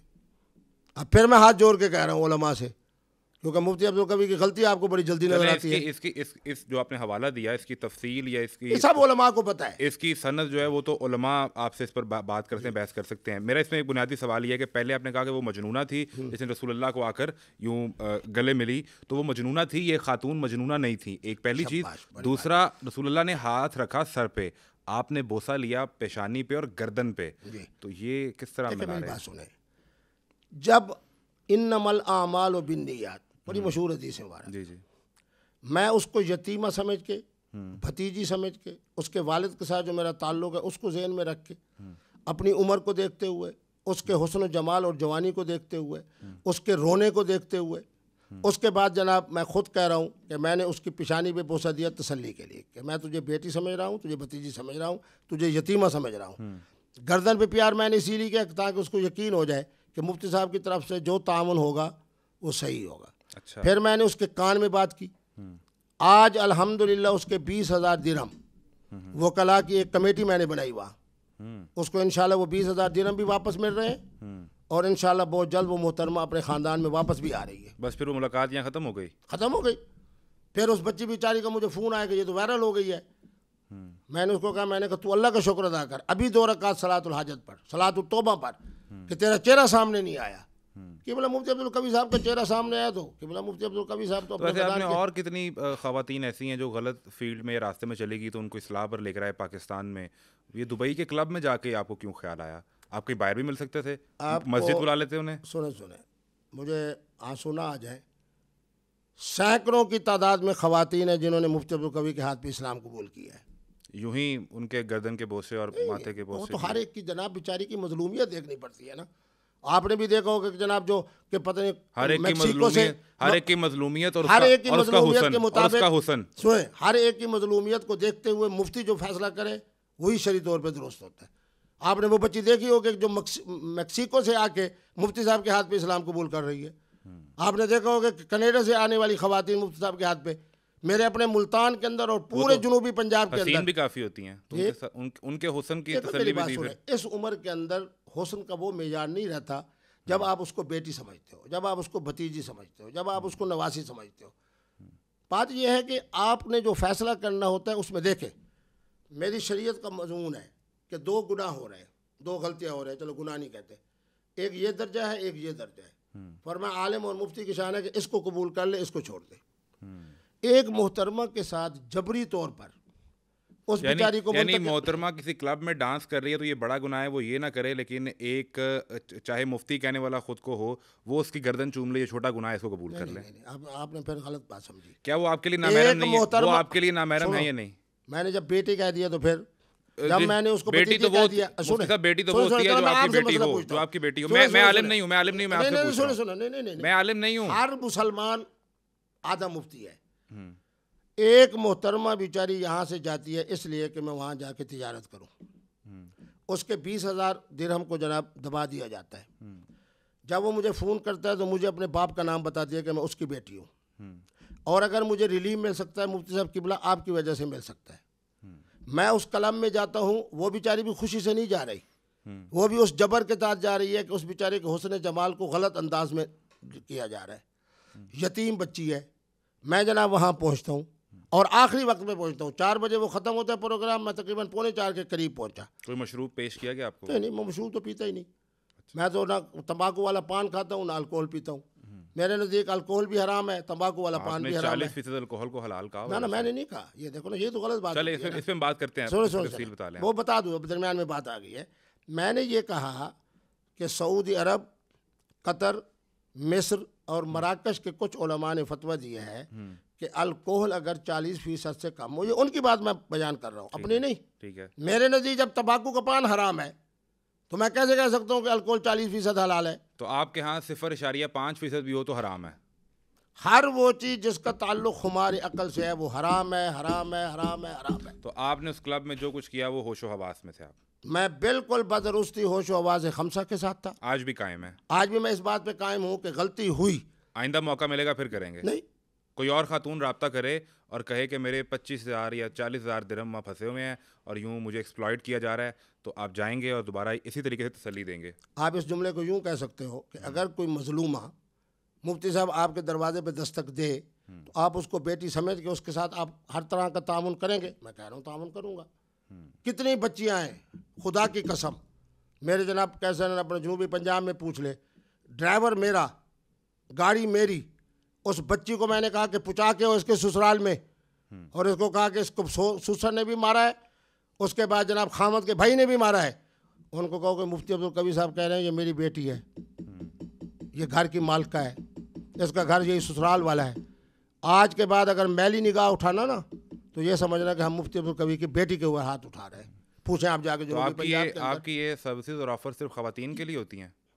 कई मर्दों के घर मैंने बात की है। बच्चे का मुझे टेलीफोन आया कि मुफ्ती साहब जनाब हमारे मुसीबत है, वो कहते हैं ये अरई है, ये शेख है, ये फलां कौम से है, इनका आपस में निकाह नहीं हो सकता। हम दोनों बच्चे और बच्ची, बच्चे का फ़ोन आता है, हम फलां पार्क के अंदर बैठते हैं, मैं खुद वहाँ जाके निकाह पढ़ाते आता हूँ। मुफ्ती अब्दुल कवी तो एक रिफाई शख्सियत है। मैंने निकाह के मामलात को आसान किया और पहले दिन मैंने फतवा दिया कि बद अखलाकी और बद किरदारी के दरवाजे को बंद करना है। मुफ्ती अब्दुल कवी हुस्न परस्त है? वो तो हर आदमी हुस्न परस्त होता है। इन्नल्लाह जमील युहिब्बुल जमाल का तर्जमा उलमा से पूछ लेना। अल्लाह से कहता है मैं खुद भी सोना हूँ और सोने को पसंद भी करता हूँ। हुजूर को जो हबीबुल्लाह बनाया, क्यों बनाया? क्योंकि आप ताहा वाले हैं, आप वल्लैल वाले हैं, आप दुआ वाले हैं। तो ये तो मुफ्ती अब्दुल कवी के इंसानी फितरत के करीबतर होने की दलील है। कितनी शादियाँ आपकी? देखिए, शादी है, आज मुफ्ती अब्दुल कवी बाइज्जत क्यों है? अल्हम्दुलिल्लाह, बच्चों के बच्चे, अब मैं नाना बन चुका हूँ। अब मुझे बताया, अगर खुदा ना खासा मेरी जहन के अंदर कोई ख़राबी होती तो मैं आपको और सब देखने वालों को ये बताता कि मेरी उम्र इतनी है। मैं परनाना बन चुका हूँ। अब मज़ीद जनाब नवासे और नवासियों की शादियाँ तैयार हैं। शायद 2-3 महीने के बाद फिर अल्लाह तबारक व तआला शादी की बरकत से उनको औलाद देगा, फिर डबल परनाना बन जाऊँगा, ट्रिपल परनाना। तो उन्होंने कभी आके आपको यही दिखाया कि नाना ये देखें, ये आपकी वीडियो थी, आप क्या करते फिर रहे हैं? कभी हरीम शाह, कभी क्लब, कभी कंदील बलोच, या आप क्या करते हैं? हम जाते हैं तो लोग हमें देख कहते हैं कि आपके नाना क्या कर रहे हैं? शाबाश, बहुत आला सवाल है। अल्हम्दुलिल्लाह, मुझे ये फ़ख्र है, मैं जब अपने मदरसे और मरकज़ के करीब जाता हूँ तो जिस गाड़ी पे भी जाऊँ, 12-12 करोड़ की गाड़ी भी होती है जो मुफ्ती साहब को पहुँचाने आती है, पठानों की, छोटी सुजुकी कार भी होती बड़ी है। मोहब्बत है आपकी। मैंने तो पहले कहा कि पहले मोहब्बत व अकीदत में पहले नंबर था ख़वातीन का। अच्छा। अब खान की जमा है ख़वानीन। अच्छा। अब कई दिनों से मैं कह रहा हूँ कि पहले नंबर पे ख़वानीन आ गए। सही। जैसे मैच के अंदर होता है जी, अब पहले नंबर पर इंडिया आ गया, अब पहले नंबर पे ऑस्ट्रेलिया आ गया, पहले नंबर पे न्यूजीलैंड आ आपका भी गया। ग्राफ तब्दील होता रहता है। अब जो मोहब्बतों की अकीदत का इजहार मेरा पठान मुझसे कर रहा है, ख़वानीन, अब ख़वानीन पहले नंबर पे आ गए और ख़वातीन दूसरे नंबर पे आ गई है। देखिए, मेरी बात सुने, यकीनन ये बच्चे मुझसे बात करते हैं और मेरी, आप हैरान होंगे बल्कि खुश होंगे, मुझे अपने जो नवासे का बच्चा है ना, वो भी मुझसे इतनी बेतकल्फ़ी करता है जितनी बेतकल्फ़ी से आप बातें कर रहे हैं कि नानू ये क्या है। लेकिन उनको पता है कि मैंने आज आपके प्रोग्राम से भी कह रहा हूँ, बच्चों को भी पता है कि मुफ्ती अब्दुल कवी कभी भी बदकिरदारी नहीं करेगा। मुफ्ती अब्दुल कवी के यहाँ निकाह के तसव्वुर के अंदर वुसअत ज़रूर है, लेकिन बदकिरदारी करने का क्या माना है? तो आपकी शादी एक ही है? शादी है, और अल्हम्दुलिल्लाह। मैंने उसी निस्बत से अपना नाम के साथ लिखता हूँ अल हसनी, और माना ये है, फिर अजमत की बात हो जाएगी कि सैयदना इमाम हसन के कितने निकाह थे, ज़रा पूछ लीजिए। बताइए यार, उलमा से पूछो ना, हर बात मुझसे तो ना पूछो। नहीं, आज आप ही बताइए। बहरहाल मुख्तलिफ रिवायात हैं, तकरीबन 100 के करीब जाती हैं। सैयदना इमाम ज़ैनुल आबिदीन के कितने निकाह हैं? हज़रत सैयदा फ़ातिमा ज़हरा सलामुल्लाह अलैहा का दुनिया से पर्दा फरमाने के बाद अली पाक के कितने निकाह हैं? तो आपके कितने निकाह हैं? कोई नंबर तो होगा ना याद? के नंबर भी याद नहीं है? नंबर से मेरे ख्याल में अगर दर्जनों की बात की जाए तो शायद दुरुस्त हो जाए। 4 दर्जन, 5 बस दर्जन, तकरीबन 60-70? हाँ, बस इतने तकरीबन हो जाएंगे। और ये कितने अरसे में रहे? जवानी से आज तक हैं या ये पिछले को 10-12 साल में? नहीं, क्योंकि मेरी ज़िंदगी जो है, चूँकि मैं खानकाही आदमी हूँ, ये तकरीबन सिलसिला शुरू हुआ है, आप कह सकते हैं कि 1990 के बाद। तो पिछले को 30-35 साल में आपके 60-70 निकाह हैं? नहीं, लेकिन ज़्यादातर जो छक्के लगे हैं वो उस ज़माने से लगे हैं जब से मैं पीटीआई में आया था, यानी 2012 के बाद। तब से? जा तो छक्का लगाने से पहले मेहनत बड़ी करनी पड़ती है। नहीं, तो वो फिट रहना, फिट बड़ा होना पड़ता है उसके नहीं, उसके लिए क्या करते हैं? सुने, मैं आपके प्रोग्राम के तवज्जो से, बच्चों को भी यकीन है कि मैंने आज तक किसी मोहतरमा को पैगाम निकाह नहीं दिया। आपने खुद कभी पैगाम नहीं दिया? कतई तौर पर कभी मैंने मोहतरमा को तलाक भी नहीं दी, बस चल रहे हैं? निकाह के साथ ही उनको इख्तियार दे देता हूँ। खुला का? खुलो कह दें, खुलो की क्या ज़रूरत है? जब मैंने उनको इख्तियार तलाक का दे दिया तो मुझे क्या ज़रूरत है तंजीह उस बेचारी को किसी अजाब में डालूँ। और बहुत सारे निकाह ऐसे हैं जो माली तौर पर सैयदा खतीजा की तरह थे, यानी मालदार। अच्छा। और मैं उनके मुकाबले में कम मालदार था, तो इसलिए जनाब नानो नफ़क़े का बोझ भी मेरे ऊपर नहीं आया, बल्कि वो आपको पैसे देते रहे। यूँ कहते कि पैसे नहीं कहेंगे, आपको नजराना और आपको वो पेश करते थे हदायत, अकीदत में। हाँ, हदिया, फ़र्ते मोहब्बत में। जी। अच्छा, आप पर तो फिर ये भी इल्ज़ाम लगता रहा कि जो ये एलीट क्लास है या अपर मिडिल क्लास है, इनमें जो तलाक हो जाए तो हलाले के लिए पैसे लेके सर्विसेज देते हैं। अल्लाहु अकबर। अल्हम्दुलिल्लाह, मेरे ब्रीफकेस में भी रिसाला मौजूद होगा, अगर कहेंगे तो मैं आपको दे दूंगा। उसमें कैफियत जिनमें तलाक वाक़ई नहीं होती, इतना बड़ा मेरा अजीम उशान रिसाला हर मुफ्ती के पास मौजूद है, और मैंने हलाले का दरवाज़ा बंद कर दिया है, क्योंकि जो आदमी तलाक देता है उसका कोई रीज़न ही होता है ना। तो मेरे नबी रहमत ने कहा मगलूबुल अकल की तलाक वाक़ई नहीं होती, मातूक की नहीं होती, मदहोश की नहीं होती, नाइम की नहीं होती, मुग़मा अलैह की नहीं होती। मेरी फ़िक़्ह के ऊपर जनाब मैं सलाम पेश करता हूँ फ़िक़्ह हनफ़ी को, ले केबरन औ ले मर्जन, ये बात इसलिए पढ़ रहा हूँ ताकि उलमा का दिमाग खुले। बुढ़ापे की वजह से तलाक दो तलाक नहीं होती, टेंशन की वजह से तलाक दो तलाक नहीं होती, बीमारी की वजह से तलाक नहीं होती। तलाक होती कब है? हाँ, बदरुस्ती होशो हवा से खमसा बिला जब्र इकरा। आज अल्हम्दुलिल्लाह मुफ्ती अब्दुल कवी के इसी फतवे की बरकत से हमने कहा कि मौलाना तारिक जमील साहब के बेटे की आप खुदकुशी नहीं कह सकते। क्यों? कि वो मगलूबुल अकल है। लिमाराजन हमारे फ़ुक़हा ने कहा है, हमारे फ़ुक़हा ने कहा कि कत्ल और तलाक एक ही जैसी की कैफियत है। एक तलाक दोगे एक तलाक, दो दोगे दो, एक फायर मारोगे एक फायर, दो फायर मारोगे दो फायर। तो 3 दफ़ा तलाक तलाक कहने से तलाक हो जाती है, एक दफ़ा में ख़त्म? पूछा ना क्यों तलाक तुमने दी, क्यों है वजह? इसी का के ऊपर तो पूरी उम्मत मुत्तफ़िक़ है। अब अहल हदीस भी मेरे पास आ रहे हैं, अहल तशय्युअ भी मेरे पास आ रहे हैं। मियाँ बीवी में आपस में नाचाकी हो जाए और लड़ाई हो जाए और नहीं हाँ, रह सकते, जब लड़ाई हो जाएगी कोई तलाक नहीं होगी। नहीं होगी। मेरे नबी रहमत कह रहे हैं मगलूबुल अकल की तलाक वाक़ई नहीं होती। जामे तिरमिज़ी की वो हदीस है जिसके बारे में हज़रत फरमा रहे हैं कि हसन भी है सही भी है। नहीं, लेकिन लड़ाई के नतीजे में मकलूबुल अकल कैसे होगा? कमाल है, आखिर कोई जुमला उसकी तरफ से आएगा ना।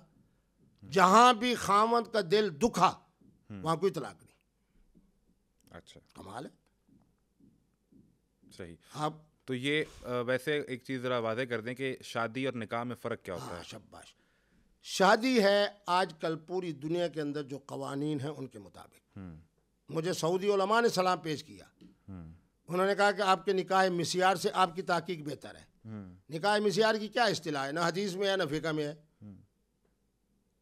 बात यह है कि जनाब कानून मुल्की के मुताबिक मोहतरम और मोहतरमा की रजामंदी पहली बात।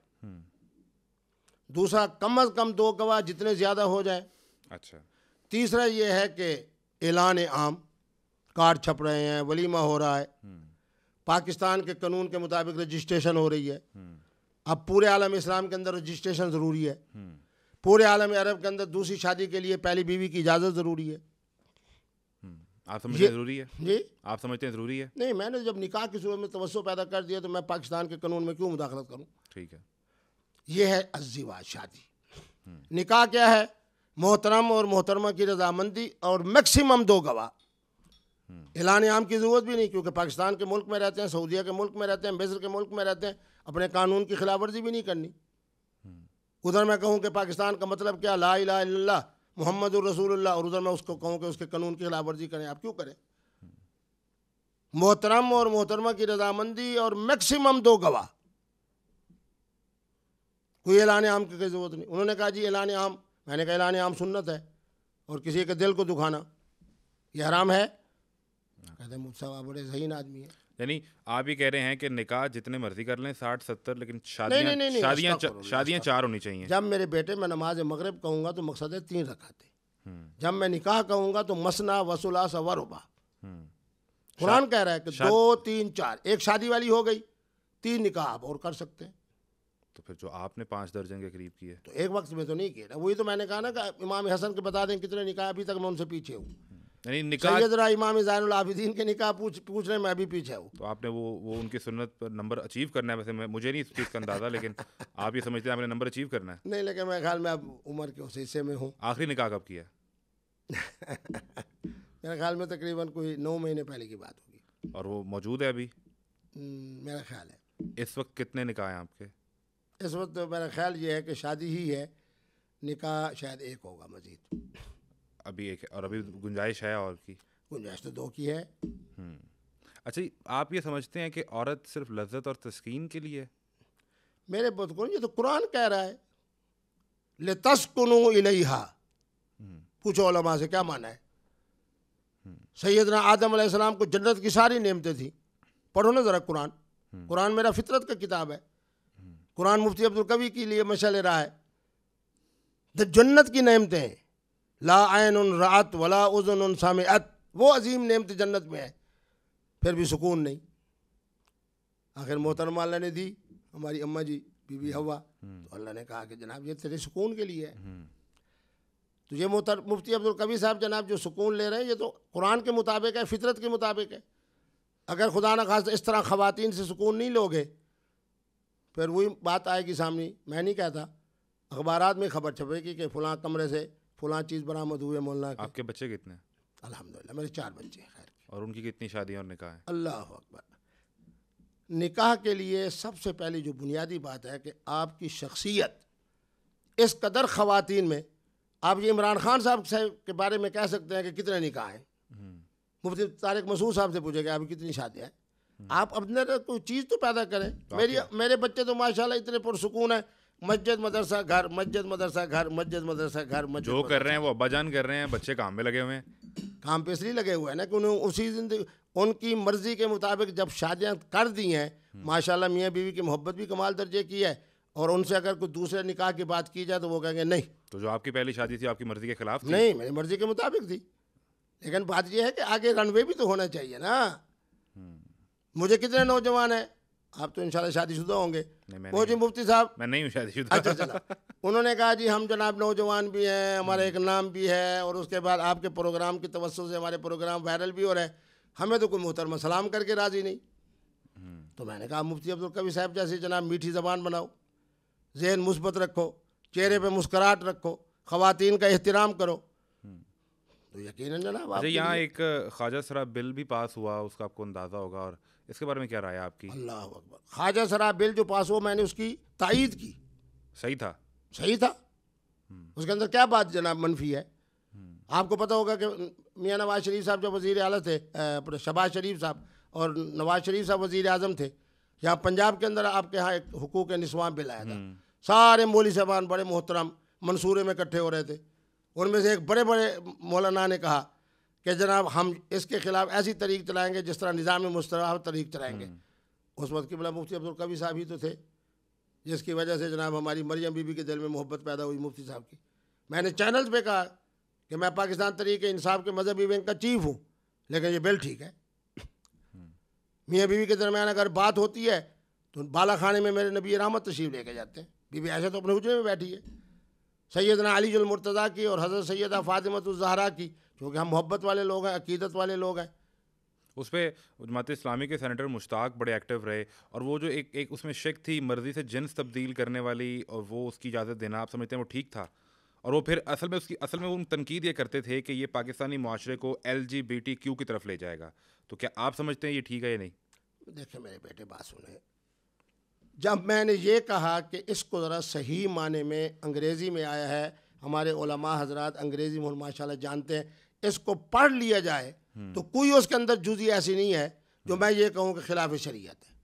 हाँ, खिलाफ शरीयत एक बात है जो उसके बिल में नहीं थी कि मैं पैदा तो मुफ्ती अब्दुल कवी हुआ बेटा, उसके कुछ मुद्दत के बाद अब मैं जनाब आलात के ज़रिए से या इलाज के ज़रिए से अब मैं ये कोशिश करूं कि जनाब मैं बेटी बन जाऊं, फिर उसके बाद जनाब मैं बेटी बनने के बाद मुझे पैगाम निकाह दे वो जो बेटा है, और उसके बाद उसके अंदर ये बात थी नहीं, न बाहमी निकाह की बात है उसमें, न ये बात है। हाँ, एक आदमी ज़हन में, मेरे सामने कई मिसालें मौजूद है, बच्चा पैदा हुआ है, इस कदर मासूम है कि उसका जहन जो है वो ख़वातीन की तरफ यूँ जाता है कि उन्हें अपने घर के कज़न्स के साथ, उनके साथ उठना बैठना खेलना कूदना, जो फितरी तौर पे रगबत, फितरी तौर पे। और मैंने ये बात कही, चलो आज आपके प्रोग्राम से ये बात कह देता हूँ, दो चीज़ें हैं, एक अकल एक बुलूग। इंसान के अंदर दो ही सिफात है ना, आप भी आक़िल व बालिग़ हैं, मैं भी आक़िल व बालिग़ हूँ। अब मेरी बुलूगी कैफियत तो है मेल वाली, मेरी अकली कैफियत है ख़वातीन वाली। अब मुफ्तियान किराम बताए ना कि इसको क्या समझा जाएगा, मोहतरम समझा जाएगा या मोहतरमा समझा जाएगा। हर मसले को मुफ्ती अब्दुल कवी ने हल करना है, तलाक के मसाइल को भी मुफ्ती अब्दुल कवी हल करे, निकाह को आसान भी मुफ्ती अब्दुल कवी हल करे। चले मैं अपने इल्म के लिए पूछना तो क्या समझा जाएगा? देखिए, अब यहाँ दो चीज़ें मुतज़ाद आ गई, और ख़ास तौर पे जो ख़ानदानी होते हैं ना बच्चे, इनमें बहुत ज़्यादा। अब ये मौलाना तारिक जमील साहब का जो बेटा है, ये भी चूँकि एक ख़ानदानी बच्चा था, बड़े घर का बच्चा था, अब जिसकी वजह से जनाब उसके अंदर जनाब ज़हनी तौर पे पता नहीं किस वजह से कि ये कैफियत पैदा हो गई। बहरहाल अब तो मौलाना ने मुझे जो तफसीलात बताई मैंने मुख्तलिफ चैनल्स वालों को बताया। बात ये है कि अब उलमा को इज्तिहाद करना चाहिए कि एक बच्चा बुलूग के हवाले से, यानी अपने सिफली निज़ाम के हवाले से, तो वो लड़का है, उसके अंदर वो नेमत मौजूद है जो मेल में होती है, लेकिन ज़हन उस बेचारे का फीमेल वाला है। अब करें ना उलमा इज्तिहाद, जब वो इज्तिहाद मैं दावत आपके प्रोग्राम के तवज्जो से दे रहा हूँ, अगर 40 दिन में जो 2 महीने में या 2.5 महीने में या 3 महीने में जो हजरात मुझे मुफ्ती नहीं मानते, अल्हम्दुलिल्लाह उनके नाम के साथ मुफ्ती है, उनको मैं दावत दे रहा हूँ कि बताएं। मुनाज़रे का चैलेंज कर रहे हैं? नहीं, मुनाज़रा नहीं, उनको दावत दे रहा हूँ ना, मैं बहैसियत तालिब इल्म के कह रहा हूँ। हर मुश्किल का हल किबला मुफ्ती अब्दुल कवी साहब तो नहीं है। यतीम बच्ची हो तो उसका हल मुफ्ती साहब, सराकी बोलने वाले हो तो उसका हल मुफ्ती साहब, कोई सैयद ज़ादी हो हाफिज़ कुरान हो उसका हल मुफ्ती साहब, तलाक वाक़ हो जाए तो हल मुफ्ती साहब के हलाले का दरवाज़ा बंद हो जाए, बचपने का निकाह हो जाए, आप ही नहीं मुफ्ती आज़म मुफ्ती तारिक मसूद साहब से पूछें, खुदा की कसम आपको रोना आ जाएगा कि अगर बाप ने और दादा ने 2 साल की, 4 साल की, 6 साल की बच्ची का निकाह कर दिया है, अब वो डॉक्टर बन गई है, आकिल है, बालिग है, आप क्या कहते हो? वो कहेंगे जी नहीं इसे तनसीख हासिल है, न ख़ियार बुलूग हासिल है, बाप ने निकाह कर दिया है, हो गया, दादा ने निकाह कर दिया, हो गया। फिर आप मुस्कराना कि मुफ्ती तारिक मसूद मुफ्ती कहने के काबिल है, या किबला मुफ्ती अब्दुल कवी साहब जिन्होंने 36 सालों के अंदर साबित किया है कि बचपने का निकाह मुनक़िद ही नहीं होता। वैसे आपसे मुफ्ती का टैग ले लिया गया वापस? नहीं, वो तो हमारी अंदरूनी अपनी बात थी ना। लेकिन अभी है वापस ले लिया गया था ना? रोज़ाना मैं 5 केस सुन रहा हूँ, बगैर मुफ्ती होने के सुन रहा हूँ। 1100 यानी एक 100 का होता है ना लेटर पैड, 11 मैंने छपवाए, और मैंने नहीं छपवाए, एक अकीदतमंद ने मुझे छपवा के दिए।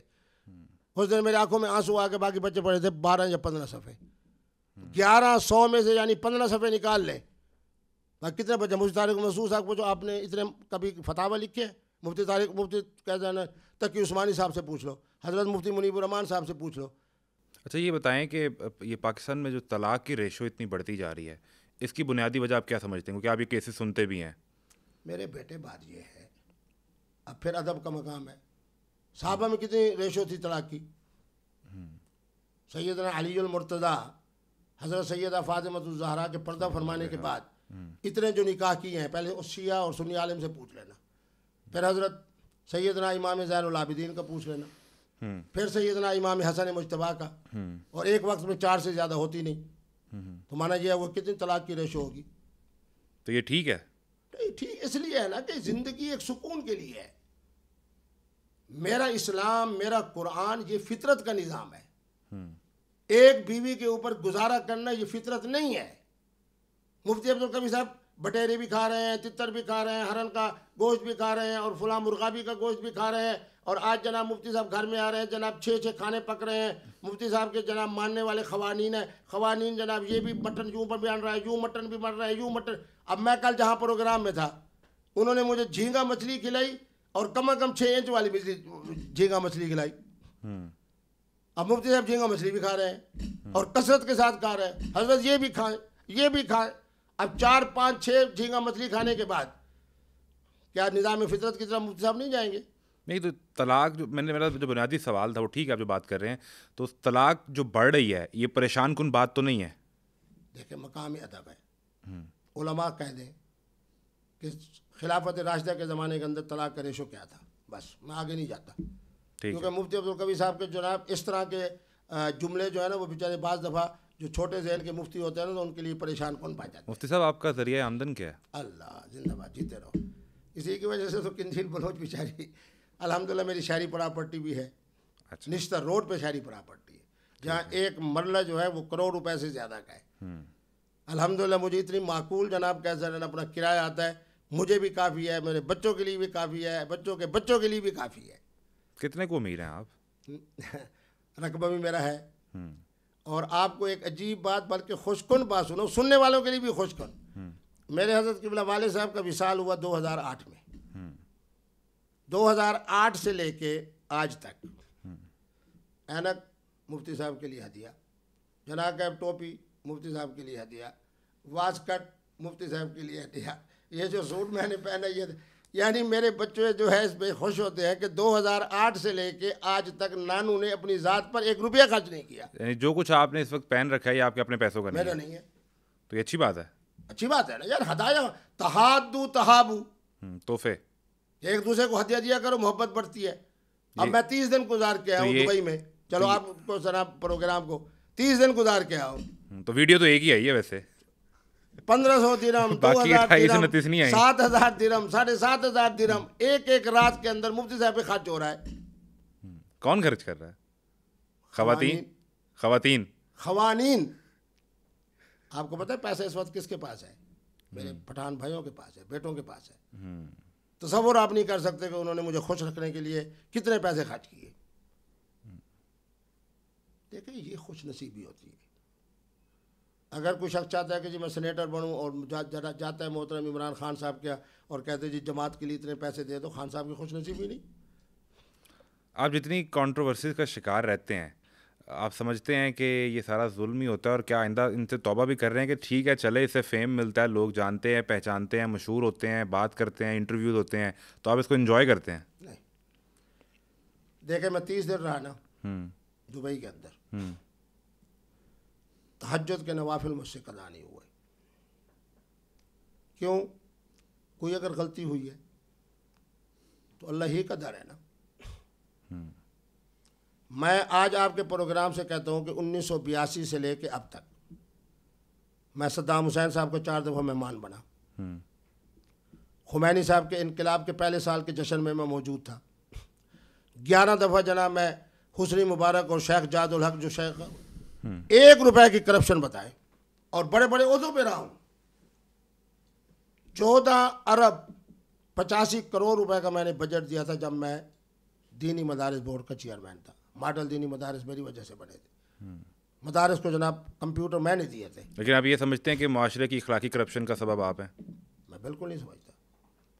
आप नौजवानों से पूछे, जो नौजवान पार्क में बैठा है और किबला मुफ्ती साहब अपनी गाड़ी और अपनी ड्राइवर में जाके वहाँ निकाह पढ़ा रहे हैं, फिर उसके वालिद को बुला के और उसके वालिद को बुला के मोहब्बत से प्यार से समझा रहे हैं कि मेरे फ़िक़ा के अंदर, मेरे इस्लाम के अंदर, मेरी शरीयत के अंदर, मेरे नबी रहमत के फरमान की रोशनी में लैसा इलल आबा मिन अम्रिन निकाह शैउन, आकिल व बालिग मर्द, आज फिर बता रहा हूँ आपके प्रोग्राम के तवज्जो से, हर लड़का और हर लड़की जो आकिल व बालिग हो अपने निकाह की बाबत मुकम्मल मुकम्मल मुकम्मल बा इख्तियार है। जनाब मुफ्ती कबीर साहब, बहुत शुक्रिया आपके वक्त का। हमने बहुत सी बातें की, और ये हमारे सुनो पॉडकास्ट देखने वाले ऑडियंस पर हम ये छोड़ते हैं कि मुफ्ती साहब ने बहुत सी तफसीलात बताई हैं। आप उन्हें अच्छा समझते हैं, बुरा समझते हैं, या जो भी अपनी राय का इजहार करना चाहें, the open question for you.